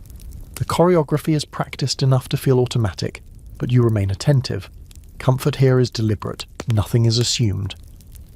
As they settle, one of them asks about tomorrow, not anxiously, just curiously. You answer honestly but gently. Work will be sought. Meals will be made. The usual. The predictability seems to satisfy them. There's safety in knowing what shape the day will take, even if that shape isn't generous. You sit for a while after they sleep, letting your thoughts wander more freely than usual. Fatigue has softened their edges. You think about how often Victorian literature focused on grand turning points, reforms, inventions, revolutions, while lives like yours moved forward incrementally, shaped by nights like this. No banners, no announcements, just continuation. There's a quirky belief you remember hearing once, that songs linger in walls, that buildings remember what's been sung inside them. You don't believe it literally, but the idea appeals to you. This room has held arguments, coughing, worry, laughter. Tonight it holds music. If walls do remember, you hope they favour moments like this. You prepare for sleep with unusual calm. The cold is present but manageable. The hunger is dulled. The mental noise that usually crowds this hour has quieted. Not vanished, just stepped back enough to let rest approach without resistance. As you lie down, you reflect briefly on the day. It didn't offer improvement, it didn't threaten disaster. It simply unfolded, then closed. Those are the days that build endurance. Not through strain, but through balance. Outside, the city hums on, indifferent to your small reprieve. Somewhere another family sings. Somewhere else someone coughs through the night alone. London contains multitudes like this, layered and simultaneous. You're one thread among many, woven into a fabric too large to see all at once. Sleep comes more easily tonight. The song echoes faintly in your mind, not as melody, but as rhythm. It carries you forward, through darkness, toward whatever morning will require. In Victorian London, survival is not sustained by bread alone. It's sustained by these quieter things, sounds shared, stories told, moments expanded just enough to make room for breath. You drift into sleep held by that understanding, ready to wake and continue, one ordinary night giving way to another day endured. Morning arrives carrying expectations that don't belong to you. The city wakes wrapped in its own stories about what Christmas means and what it should have changed. You feel that pressure even before you step outside, a faint insistence that something ought to be different now. Better, lighter, renewed. You stretch, joints stiff, and dismiss the idea with the practiced ease of someone who knows better.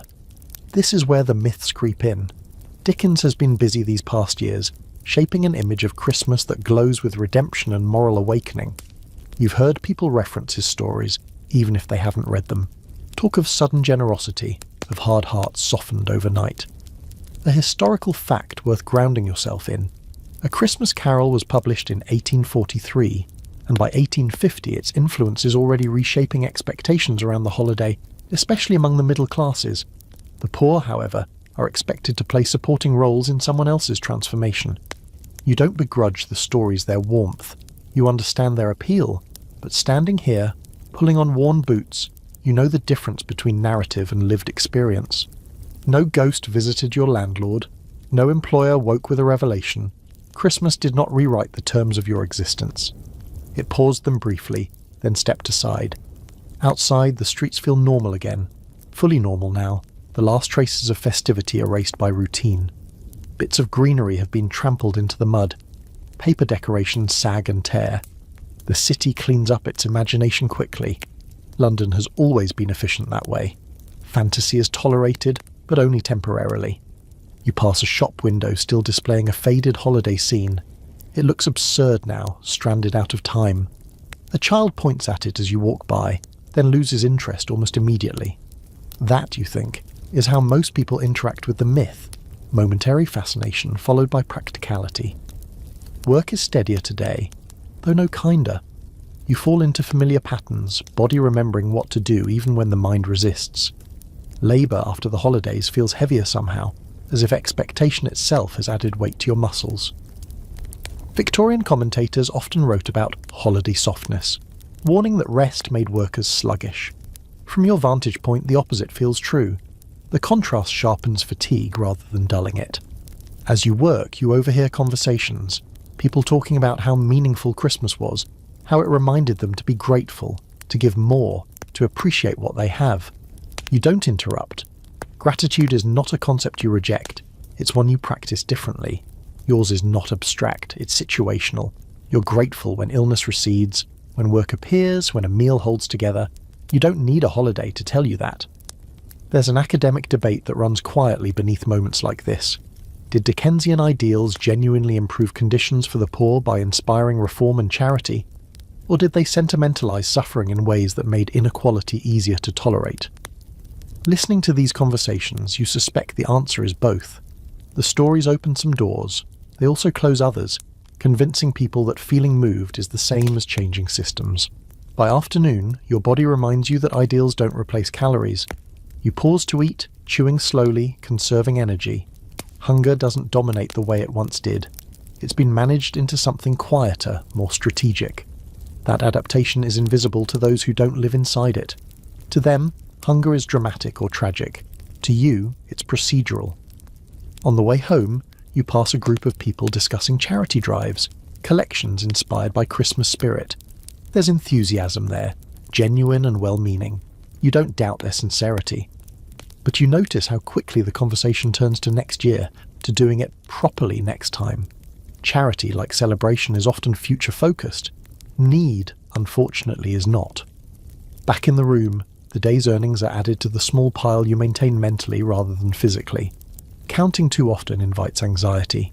You prefer to assess instead. How long can this last? What does it allow? What does it delay? The children return with their own reports, small contributions, minor incidents. Life reasserts its ordinary texture. Conversation drifts inevitably towards stories of Christmas past, some remembered warmly, others less so. Someone mentions a year when nothing came together at all. Another recalls a kindness from a stranger that never repeated. These memories don't build a coherent narrative. They form a patchwork, uneven and contradictory. That feels accurate. You think again about Dickens, about how his stories favour closure, lessons learned, accounts balanced, hearts changed. Reality doesn't offer such neat resolutions. There are no final chapters here, only continuations. Scholars argue whether this lack of narrative closure makes poverty harder to escape psychologically. Perhaps, or perhaps it simply makes it harder to romanticize. As evening approaches, you feel the day settle into you. Fatigue spreads, but so does familiarity. There's comfort in knowing what to expect, even when what you expect is difficult. Christmas mythology thrives on surprise. Survival thrives on predictability. The children ask questions sparked by something they heard, a tale of someone rich becoming kind. You answer carefully. You don't dismiss the idea outright. Kindness exists. You've seen it. But you also explain gently that kindness doesn't replace fairness, and generosity doesn't fix systems. You're not trying to teach them cynicism. You're teaching them clarity. There's a quirky fringe belief you've encountered, that Christmas magic lingers for 12 days, echoing old traditions of Christmastide. You consider that as you prepare the evening meal. If magic exists here, it's subtle. It shows up as resilience, not transformation. It manifests as continuity, not rescue. As darkness falls, the room fills with the usual sounds: movement, breathing, the low murmur of voices. Nothing dramatic happens, and that, you realise, is the point. The true counter-narrative to Dickensian myth is not despair, but persistence. Life does not need to be redeemed overnight to be worth continuing. You sit quietly for a moment, letting that thought settle. Christmas gave you warmth.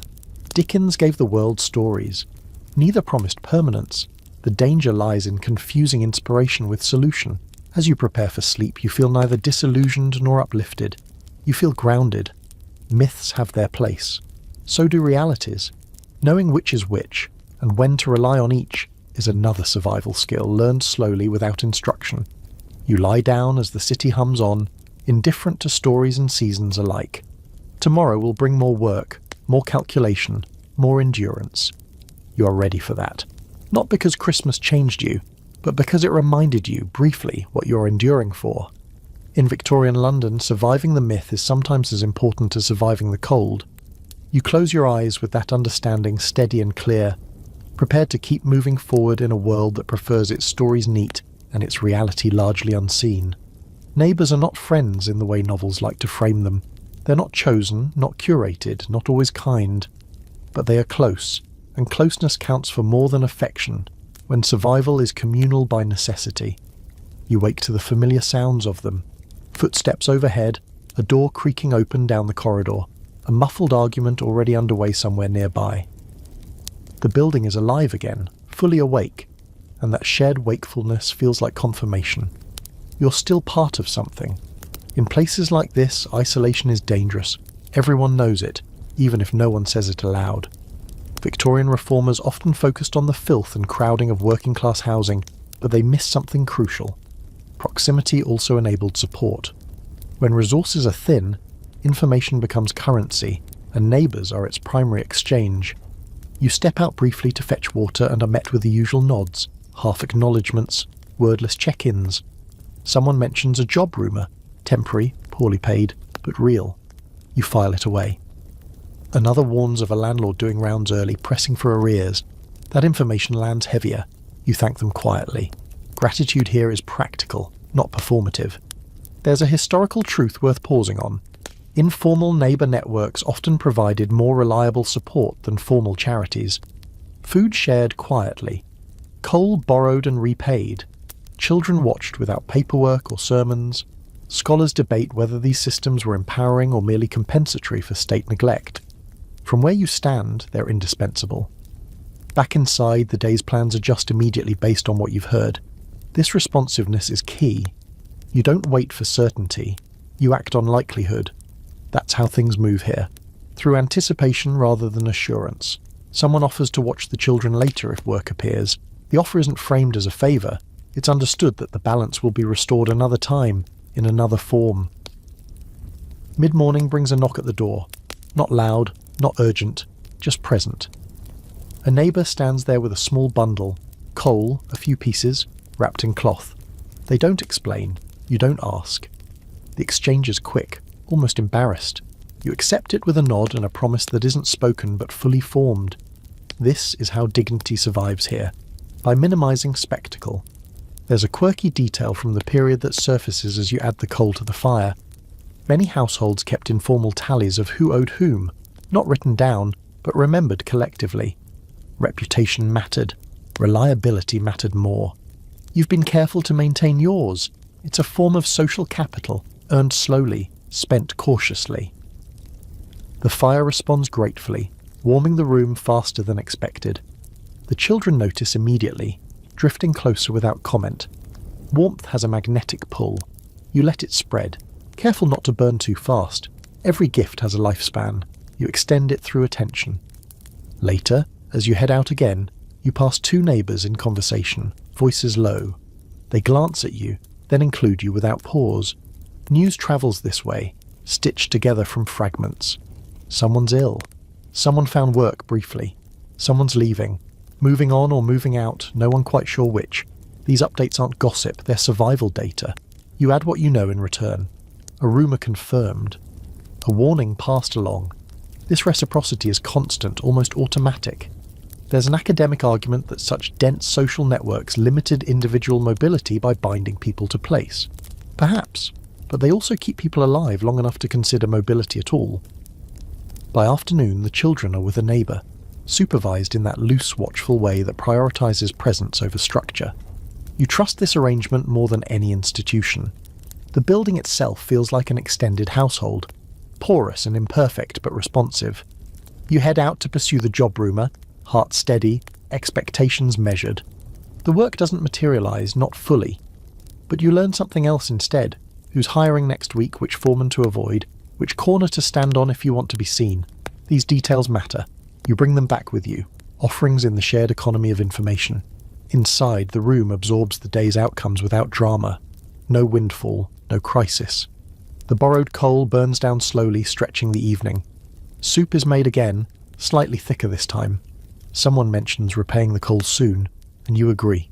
Debts are uncomfortable, but unresolved ones are dangerous. You plan already how to settle it. There's an open, scholarly debate about whether working-class neighbourliness was rooted in altruism or mutual self-interest. Sitting here, watching bowls filled and passed along, you see no contradiction. Care and calculation coexist. They don't cancel each other out.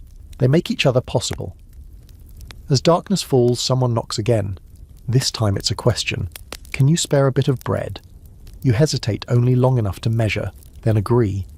Not because you're flush, but because refusal carries a cost too. You portion carefully, handing over what you can. The thanks is brief, sincere and unembellished. You feel the balance shift slightly, the network tightening. Later, voices drift through the walls. Laughter, an argument, a baby crying, a lullaby attempted and abandoned. These sounds are not comforting in the usual sense. They're reassuring because they're constant. Silence here would be alarming. Silence suggests absence. You sit quietly, letting the fire fade naturally. The room cools, but not abruptly. The children return, tired but safe. You settle them with minimal fuss. The day has taken enough from everyone. There's no need to extract more.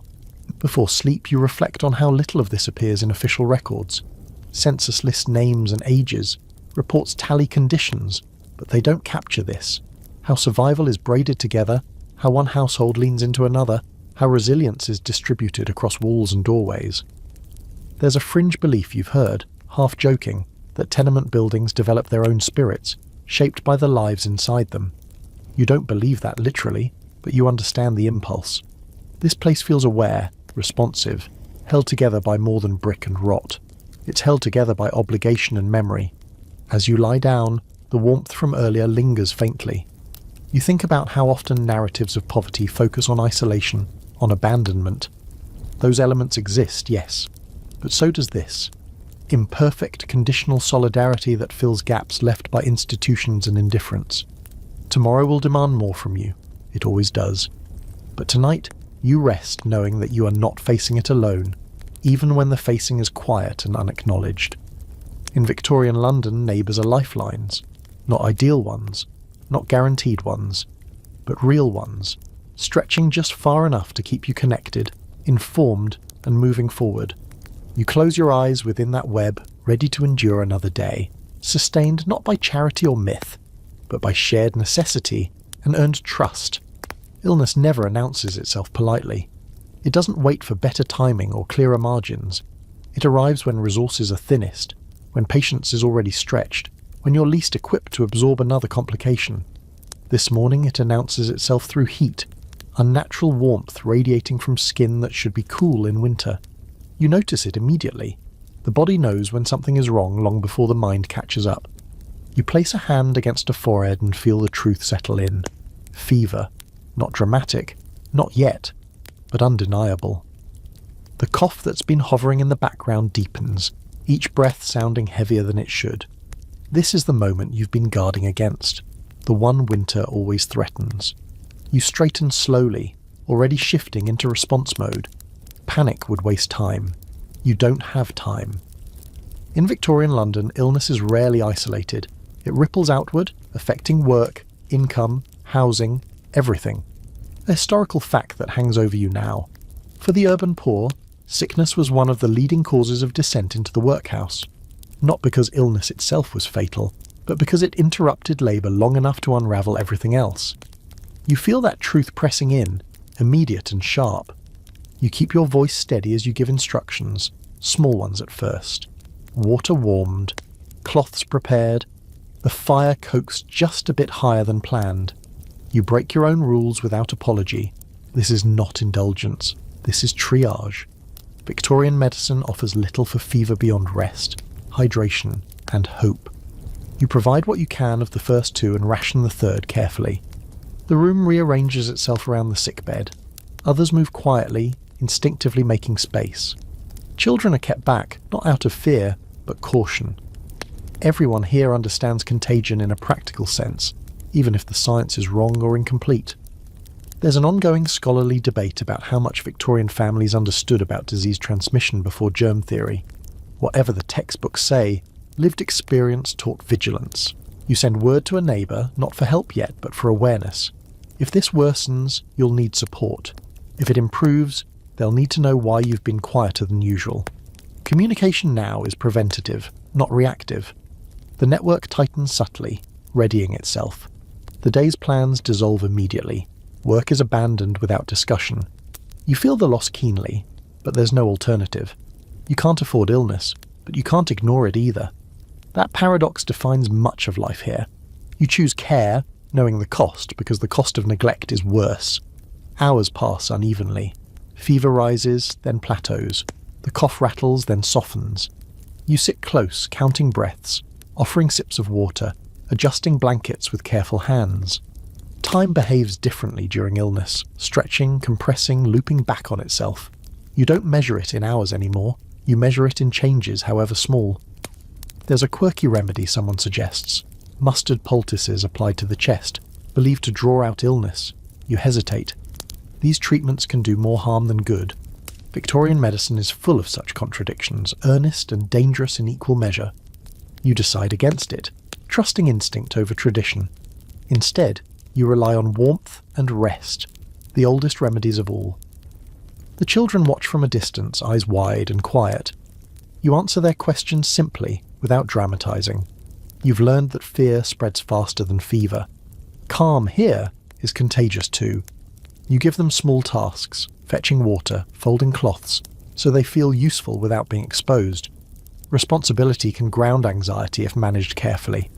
Outside, the city continues its indifferent rhythm. You hear carts pass, voices call out, bells mark time. It's unsettling how normal everything sounds while this unfolds inside. Illness creates a bubble, isolating the room emotionally even when walls remain thin.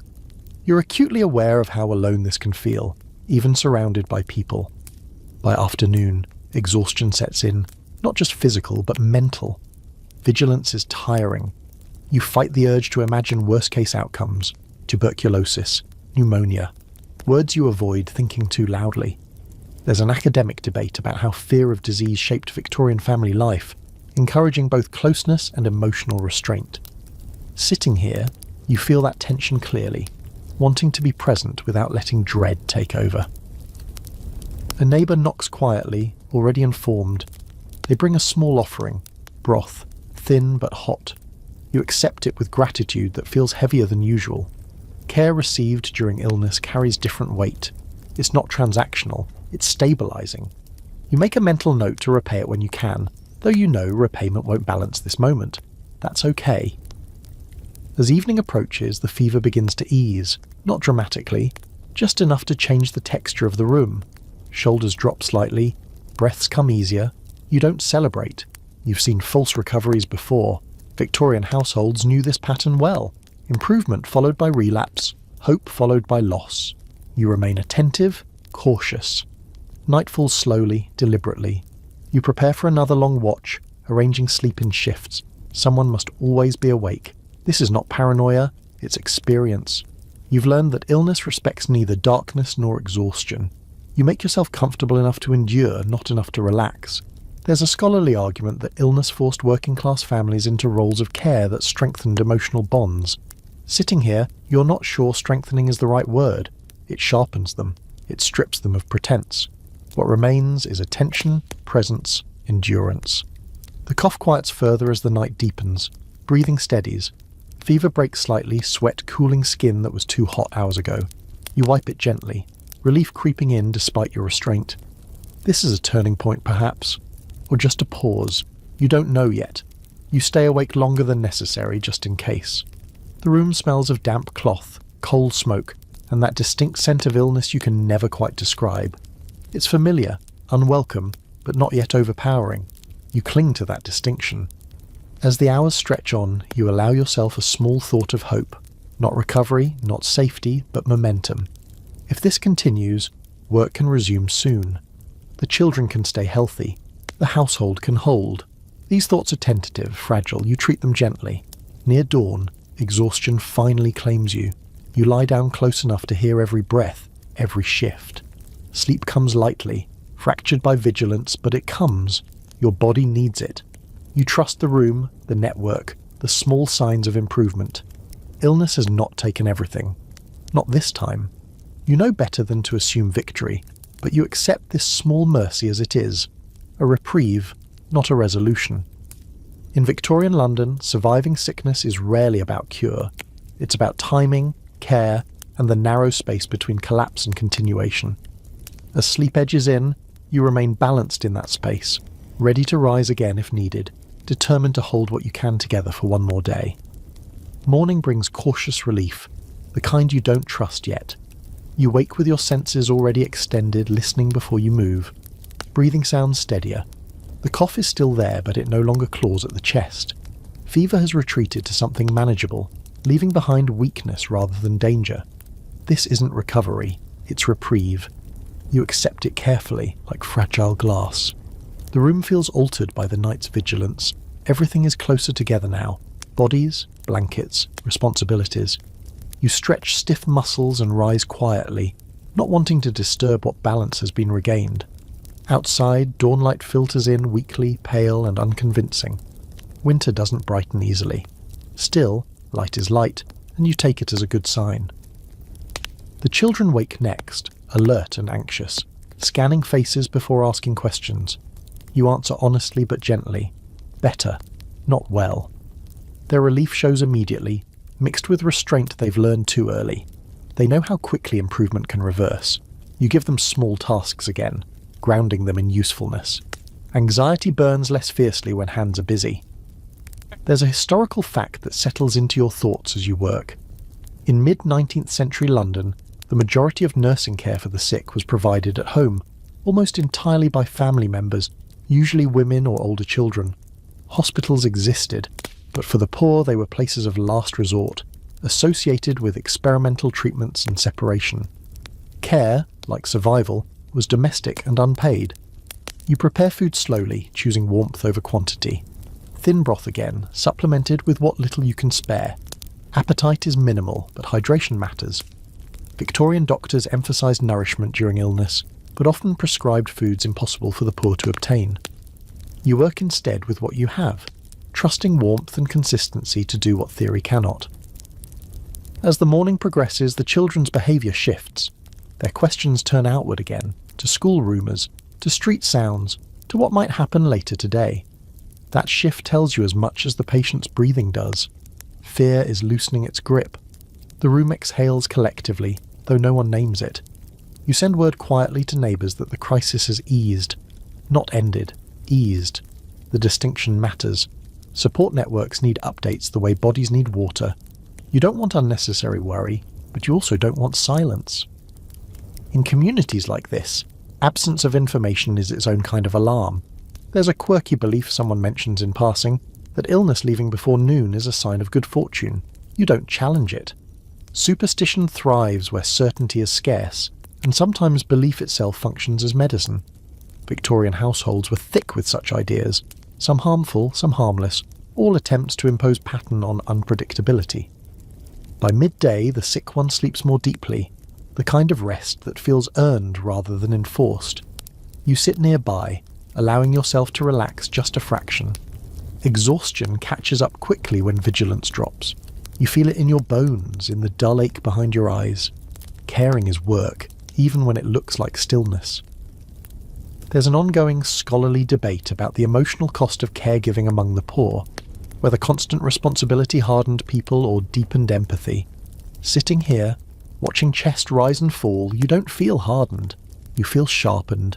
Attention becomes precise. Priorities clarify. Everything unnecessary falls away.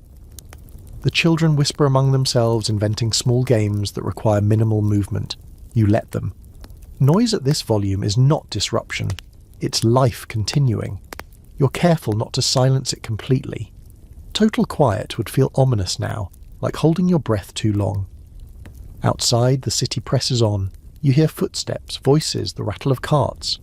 Work is happening without you today, and that absence weighs on you even as you know it's necessary. Every hour not earning is an hour the future notices. Still, you remind yourself of the alternative. Illness untreated costs far more. A neighbour stops by briefly, bringing news and reassurance in equal measure. No rent collections today. Work rumoured tomorrow. Someone else ill down the street. Worse than this. Perspective arrives uninvited. You absorb it without comment. Comparison doesn't bring comfort, but it does reinforce urgency. You're walking a narrow line, and you know it. As afternoon light fades, you prepare for another night of watchfulness, though you hope it won't be as intense. You arrange sleeping positions again, keeping yourself close enough to respond quickly. This choreography has become instinctive. Bodies adapt to roles faster than minds do. There's a historical debate you once overheard referenced, whether high child mortality in Victorian cities dulled parental attachment or intensified it. Statistics alone suggest detachment as a coping mechanism. Lived experience suggests something else entirely. You don't love less because loss is common.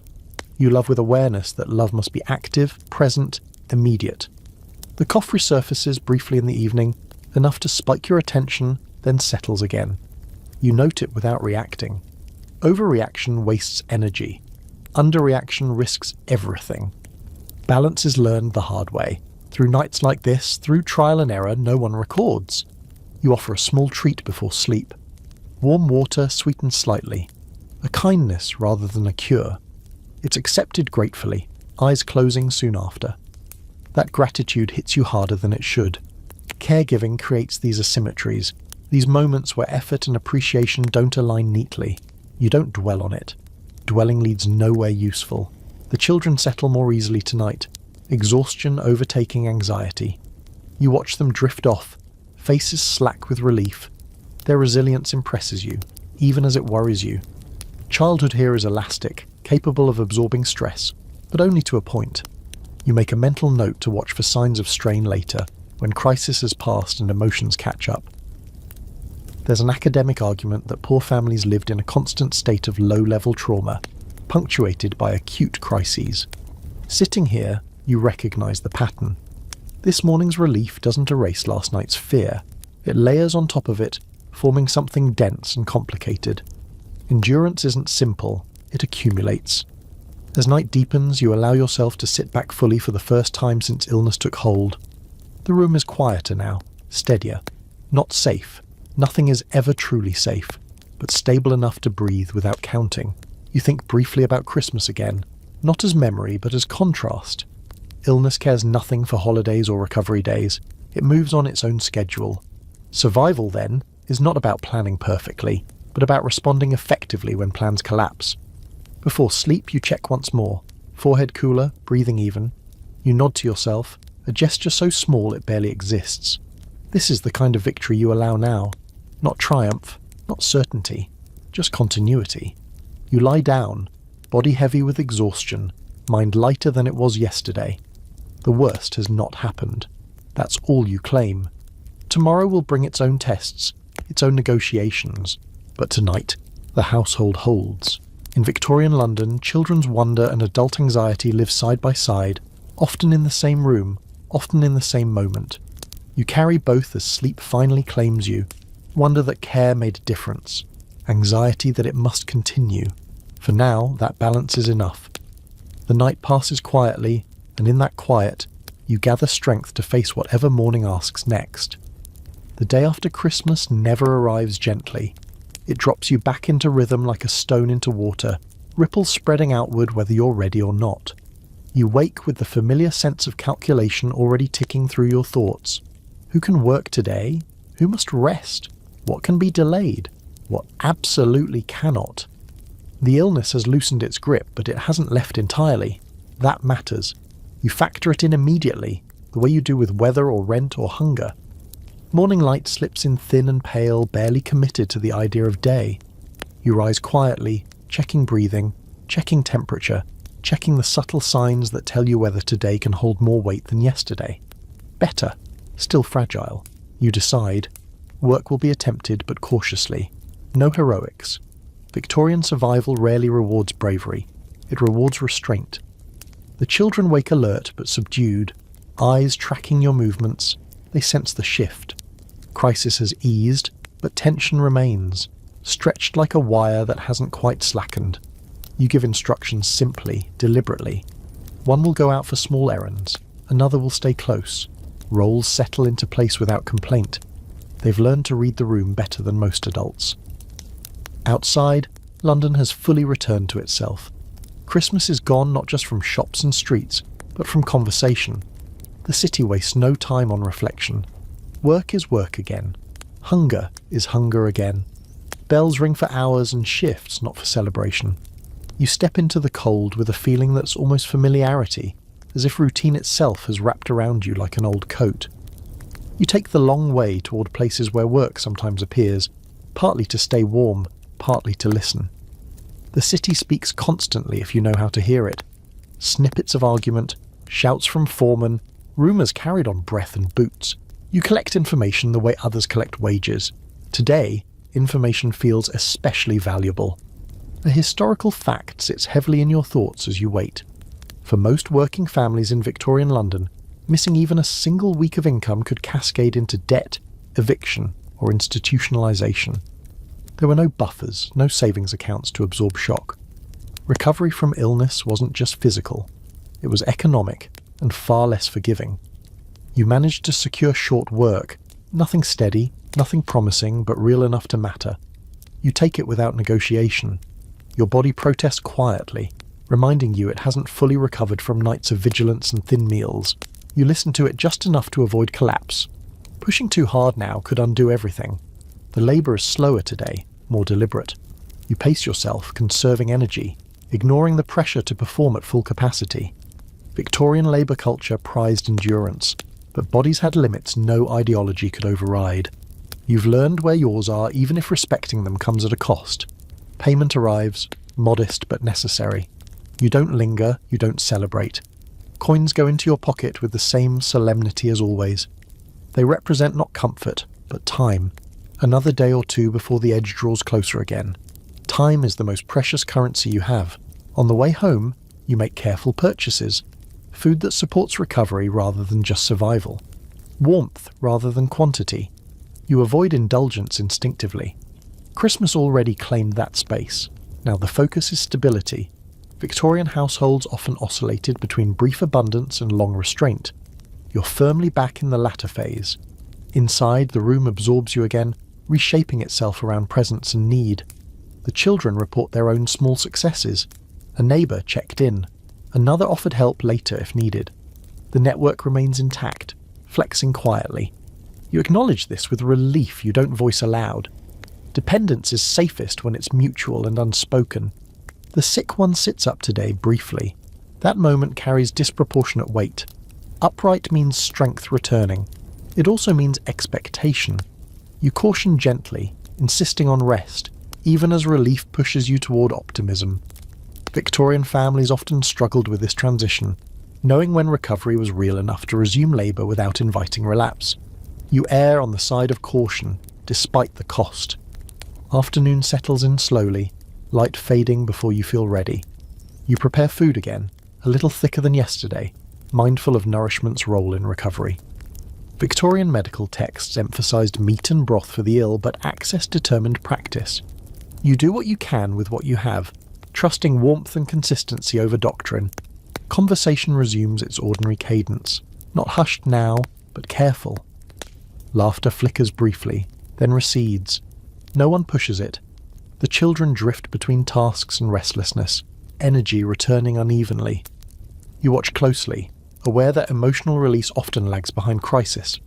The body stabilizes first, the mind follows later, if given space. There's an academic debate about this psychological aftermath of crisis among impoverished families, whether relief leads to resilience or delayed stress responses. Sitting here, you recognize both patterns unfolding at once. Calm returns, but vigilance lingers. That vigilance has saved you too many times to abandon easily. As evening approaches, fatigue settles again, heavier than before. Caregiving, labour, and worry stack quietly. You feel it in your spine, in the dull ache behind your eyes.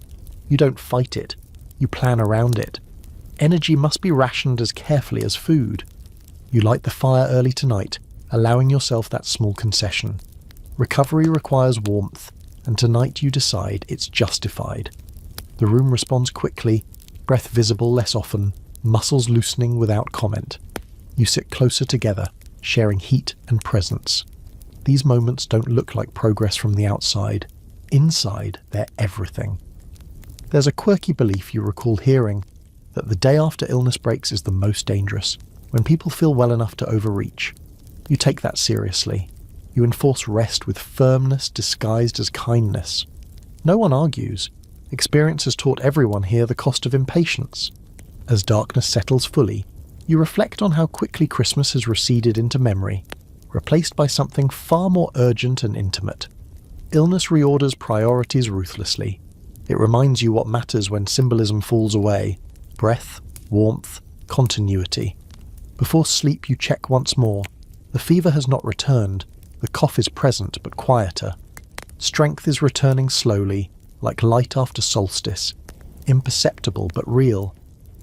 You allow yourself a measured sense of relief, careful not to let it bloom into confidence.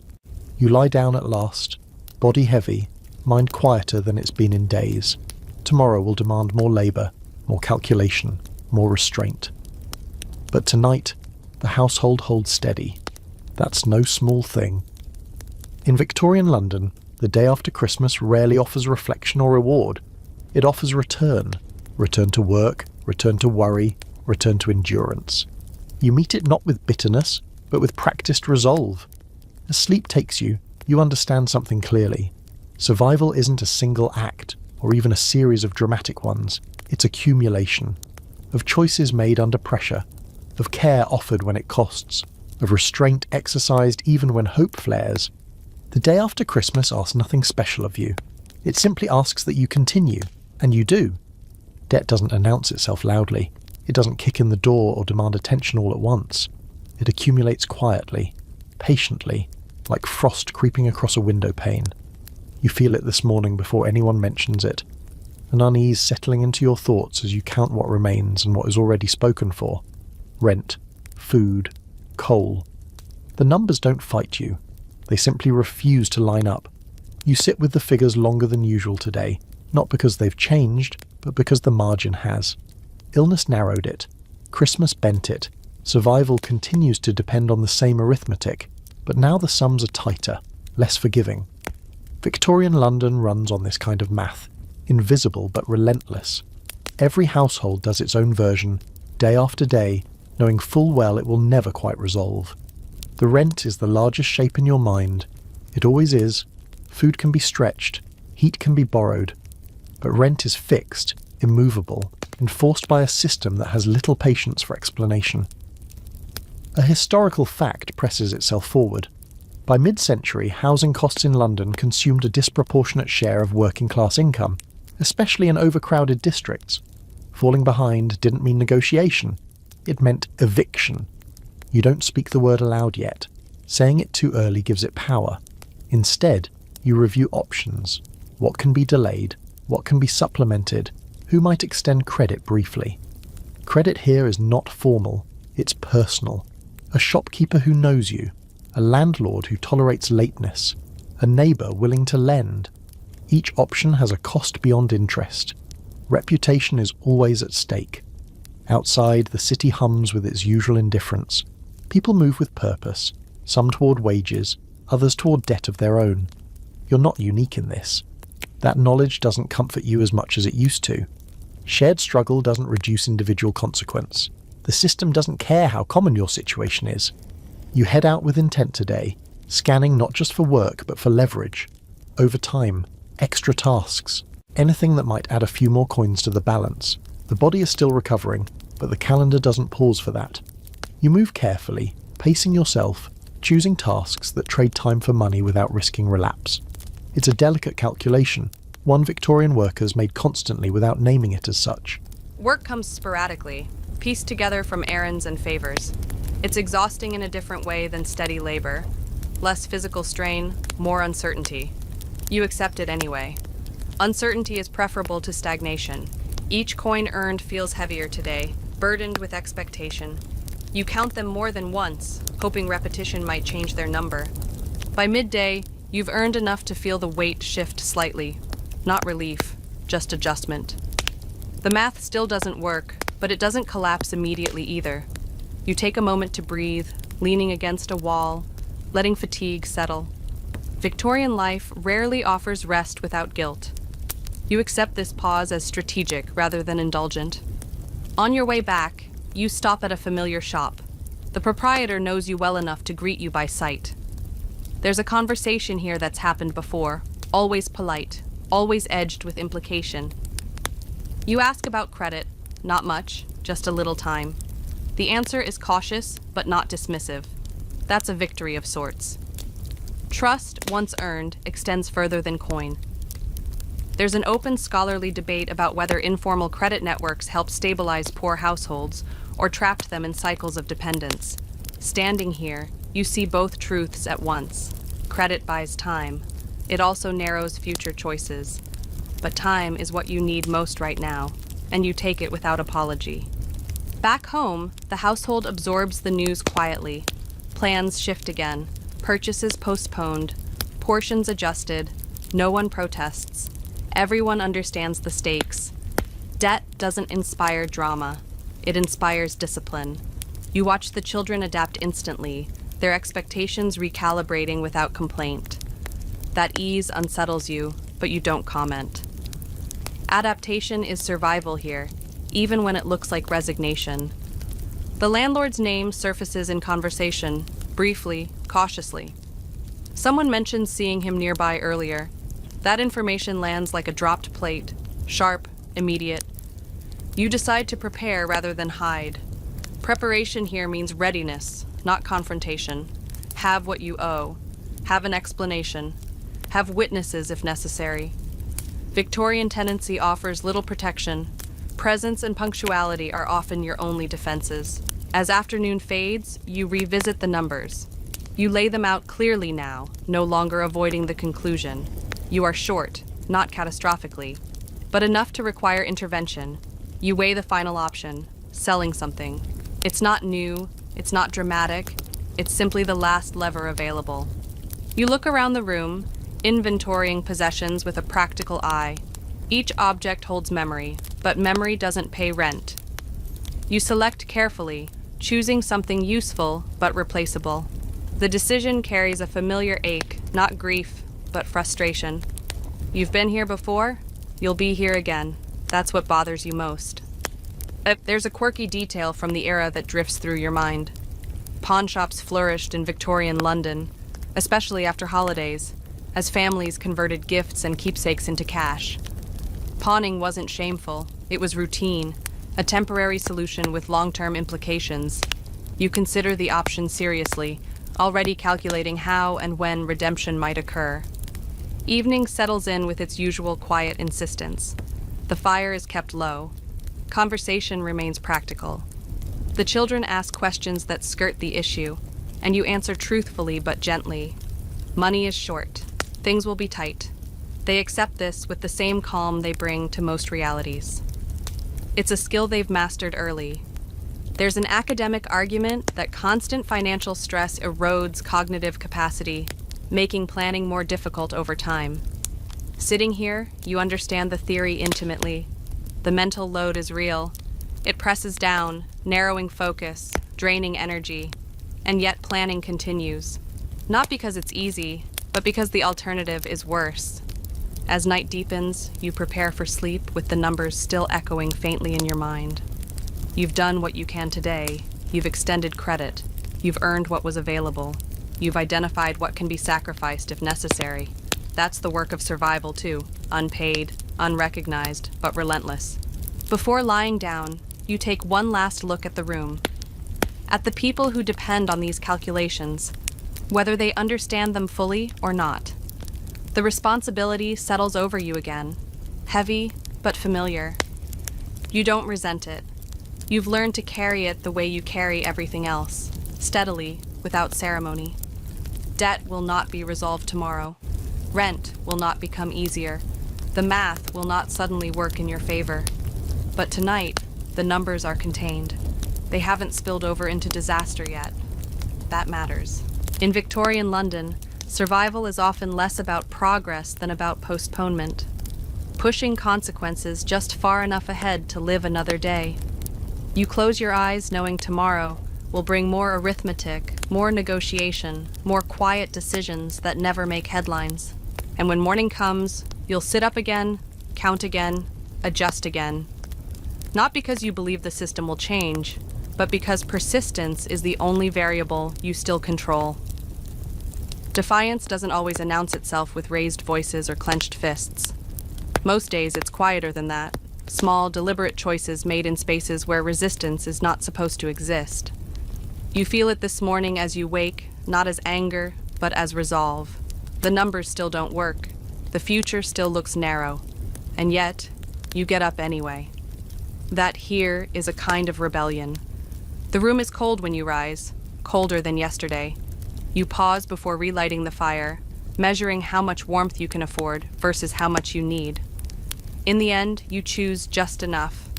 This, too, is defiance, refusing both indulgence and deprivation, insisting instead on balance where the world offers extremes. Victorian moralists like to talk about self-discipline as virtue. What they didn't understand is how much discipline poverty already demands. The children stir, rubbing sleep from their eyes, and you watch them closely for signs of lingering illness or strain. They look tired but whole. That matters. You send them out with small tasks, purposeful but manageable. Keeping them moving, keeping them involved. This is not about productivity. It's about dignity. Being useful reminds you that you still belong to the world beyond survival. Outside, London presses in as usual, vast and unconcerned. You walk familiar streets, but today you notice details you usually overlook. The way sunlight briefly catches on wet stone, the rhythm of footsteps matching your own, the smell of bread drifting from somewhere you can't see. These sensations don't change your circumstances, but they remind you that the city is more than a machine grinding people down. It is also a place where life insists on being noticed. You pass a group of men waiting for work, their posture guarded, eyes sharp. You join them briefly, exchanging nods. There's an unspoken understanding here.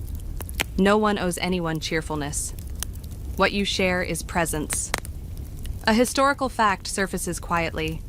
By mid-century, casual labor markets like this were growing rapidly, especially after industrial restructuring pushed skilled workers into competition with the unskilled. Solidarity existed, but it was fragile, constantly tested by scarcity. Work doesn't come today, not for you. You wait longer than you should, hoping persistence might be mistaken for employability. Eventually, you move on, choosing motion over stagnation. This decision is another small act of defiance, refusing to let the day define you solely by its refusals. On your way back, you stop briefly where a public notice has been pasted, its language stiff and official. It announces something about reform, about improvement, about progress. You read it carefully, not because you expect it to help you now, but because you want to understand the world that claims to be changing around you. Victorian London is full of promises written on paper and paid for by people who never see the benefit. Knowing that doesn't make you cynical. It makes you precise. Back in the room, the atmosphere shifts when you return empty-handed. No one comments. No one needs to. You share what you learned instead.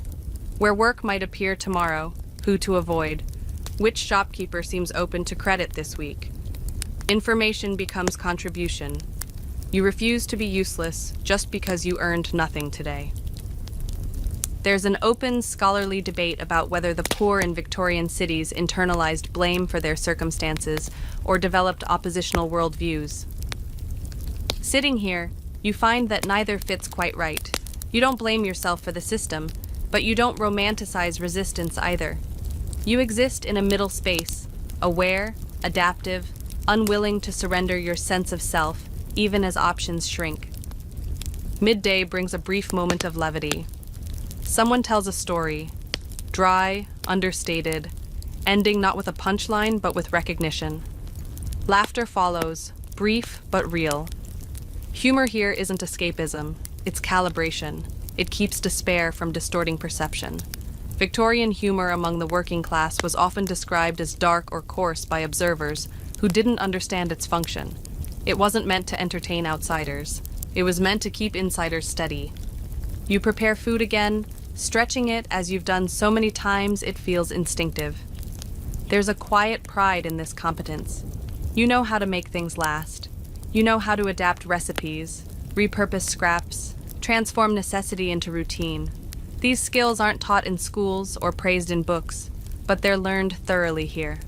Survival is an education with no graduation. As afternoon fades, you consider the item you selected to sell if needed. You take it out, examine it carefully. It carries memory, yes, but also function. You weigh the decision again, not because you've changed your mind, but because you respect the cost. Choosing to sell is not failure, it's strategy. Still, you delay one more day. That delay itself feels like resistance, holding on to something of value just a little longer. There's a quirky belief you've heard, half in jest, that objects absorb the lives lived around them, that selling something too soon invites misfortune. You don't believe it literally, but you understand the impulse. Letting go matters more when you have so little to begin with. You place the item back carefully, giving yourself permission to decide later. The children return with their own small reports, errands run, messages delivered, nothing dramatic. Their ordinariness feels reassuring. Crisis has a way of making everything feel urgent. Ordinary days reassert proportion. You praise them quietly, not lavishly. Excess praise can feel hollow here. What matters is acknowledgement. As evening approaches, you light the fire just enough to take the edge off. The room settles into its familiar rhythm. There's no sense of defeat, but no false optimism either. You exist in a narrow lane between the two, where most lives like yours unfold. This lane doesn't appear in grand narratives, but it's crowded with people who keep going anyway. There's an academic argument that endurance itself became a cultural value among the Victorian poor, replacing ambition where opportunity was limited. Sitting here, you resist that framing slightly. Endurance isn't a value you choose. It's a condition you respond to. The value lies in how you endure, with awareness, with care for others, with refusal to become smaller inside, even when space tightens around you. As night deepens, you prepare for sleep with deliberate calm. Tomorrow may force your hand regarding the sale. Tomorrow may bring work or none at all.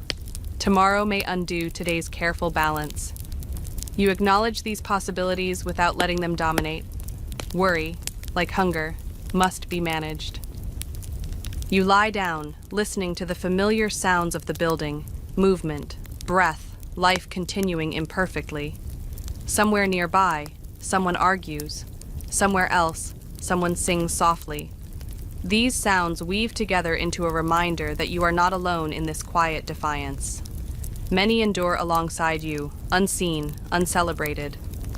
Before sleep takes you, you reflect briefly on what defiance looks like here. It's not overthrow. It's not escape. It's the refusal to let scarcity define your worth. It's feeding others before yourself without bitterness. It's learning the rules well enough to bend them when needed. It's waking up again, even when yesterday offered no reward. In Victorian London, the system is large and impersonal, but so is the accumulation of small acts that resist being erased by it. Tonight, your defiance is simple and sufficient. You remain present, intact, unwilling to disappear quietly. You close your eyes knowing tomorrow will test that resolve again. And when it does, you will answer. Not with grand gestures, but with the same steady persistence that has carried you this far. Endurance doesn't feel heroic from the inside. It feels repetitive, circular, almost dull. You wake, you assess, you act, you adjust, again and again. There's no swelling music, no sense of climax, just the steady accumulation of days that didn't quite defeat you. This morning feels like that kind of day. Ordinary, demanding, uninterested in symbolism. Your body rises before your thoughts do, muscle memory guiding you through familiar motions. The cold has settled deep into the building overnight, finding every crack, every weakness. You breathe it in and out slowly, letting your body warm itself before you attempt anything else. Fires are lit too quickly by those who don't understand how long the day will be. You wait. Patience here is not virtue, it's strategy. The household wakes in stages, each person calibrating themselves against the day ahead.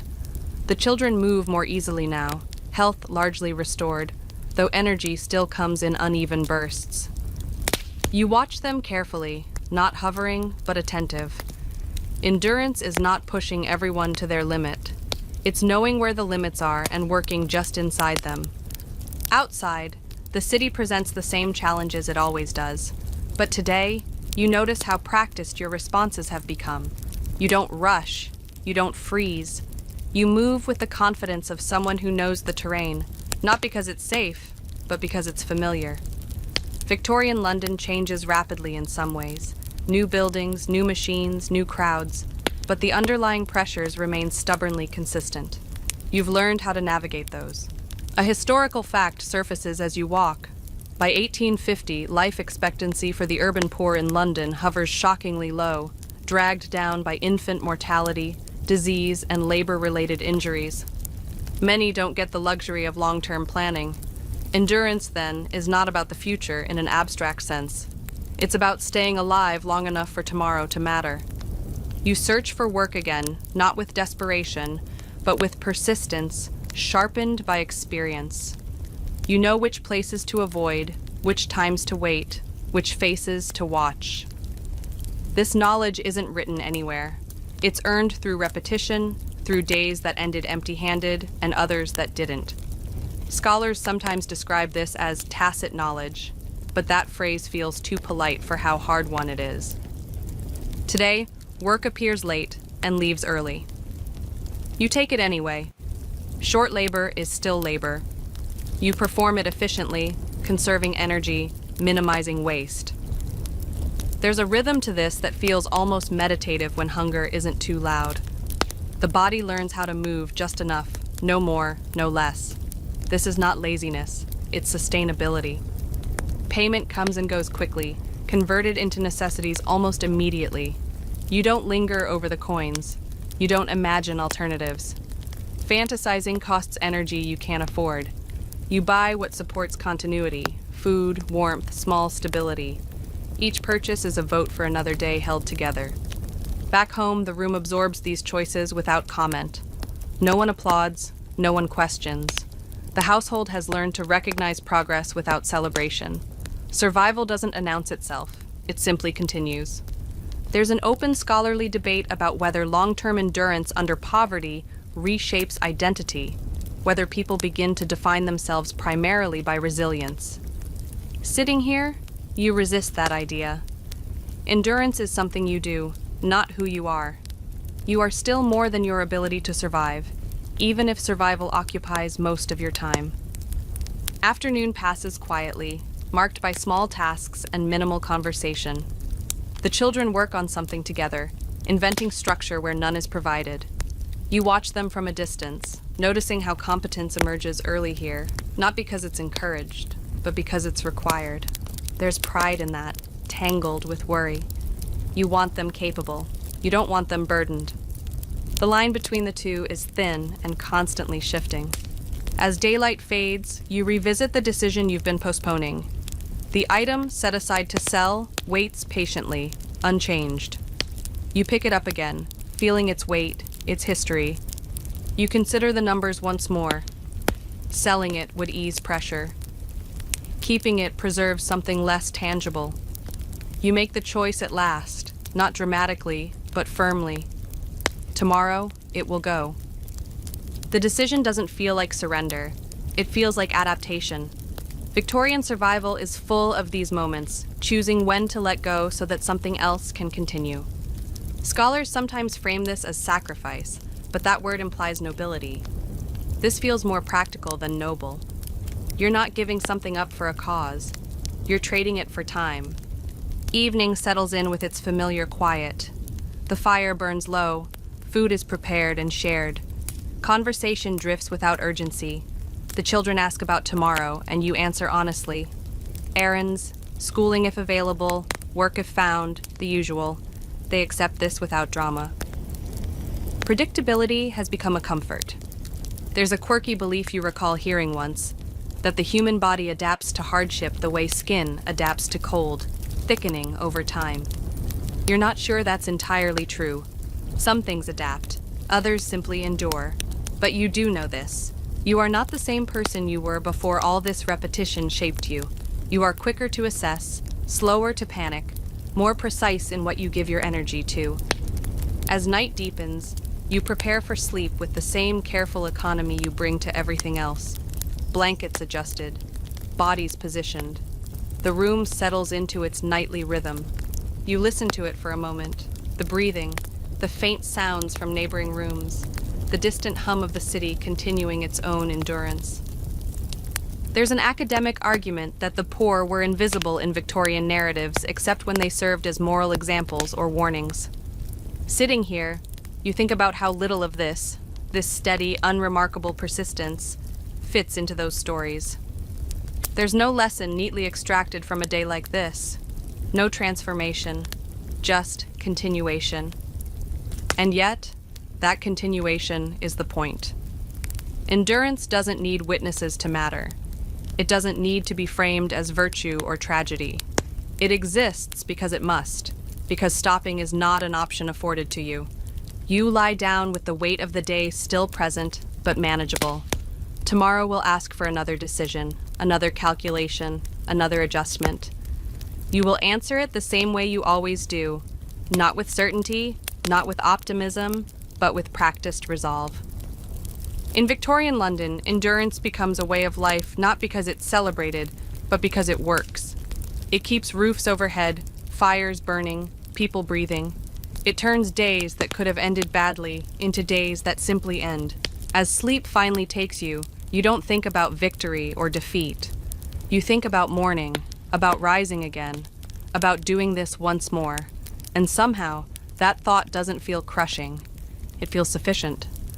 Morning arrives with the same quiet insistence it always has, but today it carries something different. Not relief, not optimism, but resolve sharpened by repetition. You wake knowing exactly what must be done. The decision made last night has settled fully now.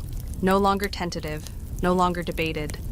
Today, you will let something go so that everything else can hold. You rise carefully, taking a moment to listen to the room. Breathing is steady. The children sleep deeply, bodies finally free of the tension that lingered after illness. The building creaks as others wake too, neighbors beginning their own calculations, their own negotiations with the day. This shared rhythm steadies you. You are not alone in this moment, even if the path ahead feels singular. You take out the item you've chosen to sell and wrap it carefully. Not because it's fragile, but because respect matters. Letting go doesn't mean discarding without care. In Victorian London, objects often circulate through many lives, carrying stories with them.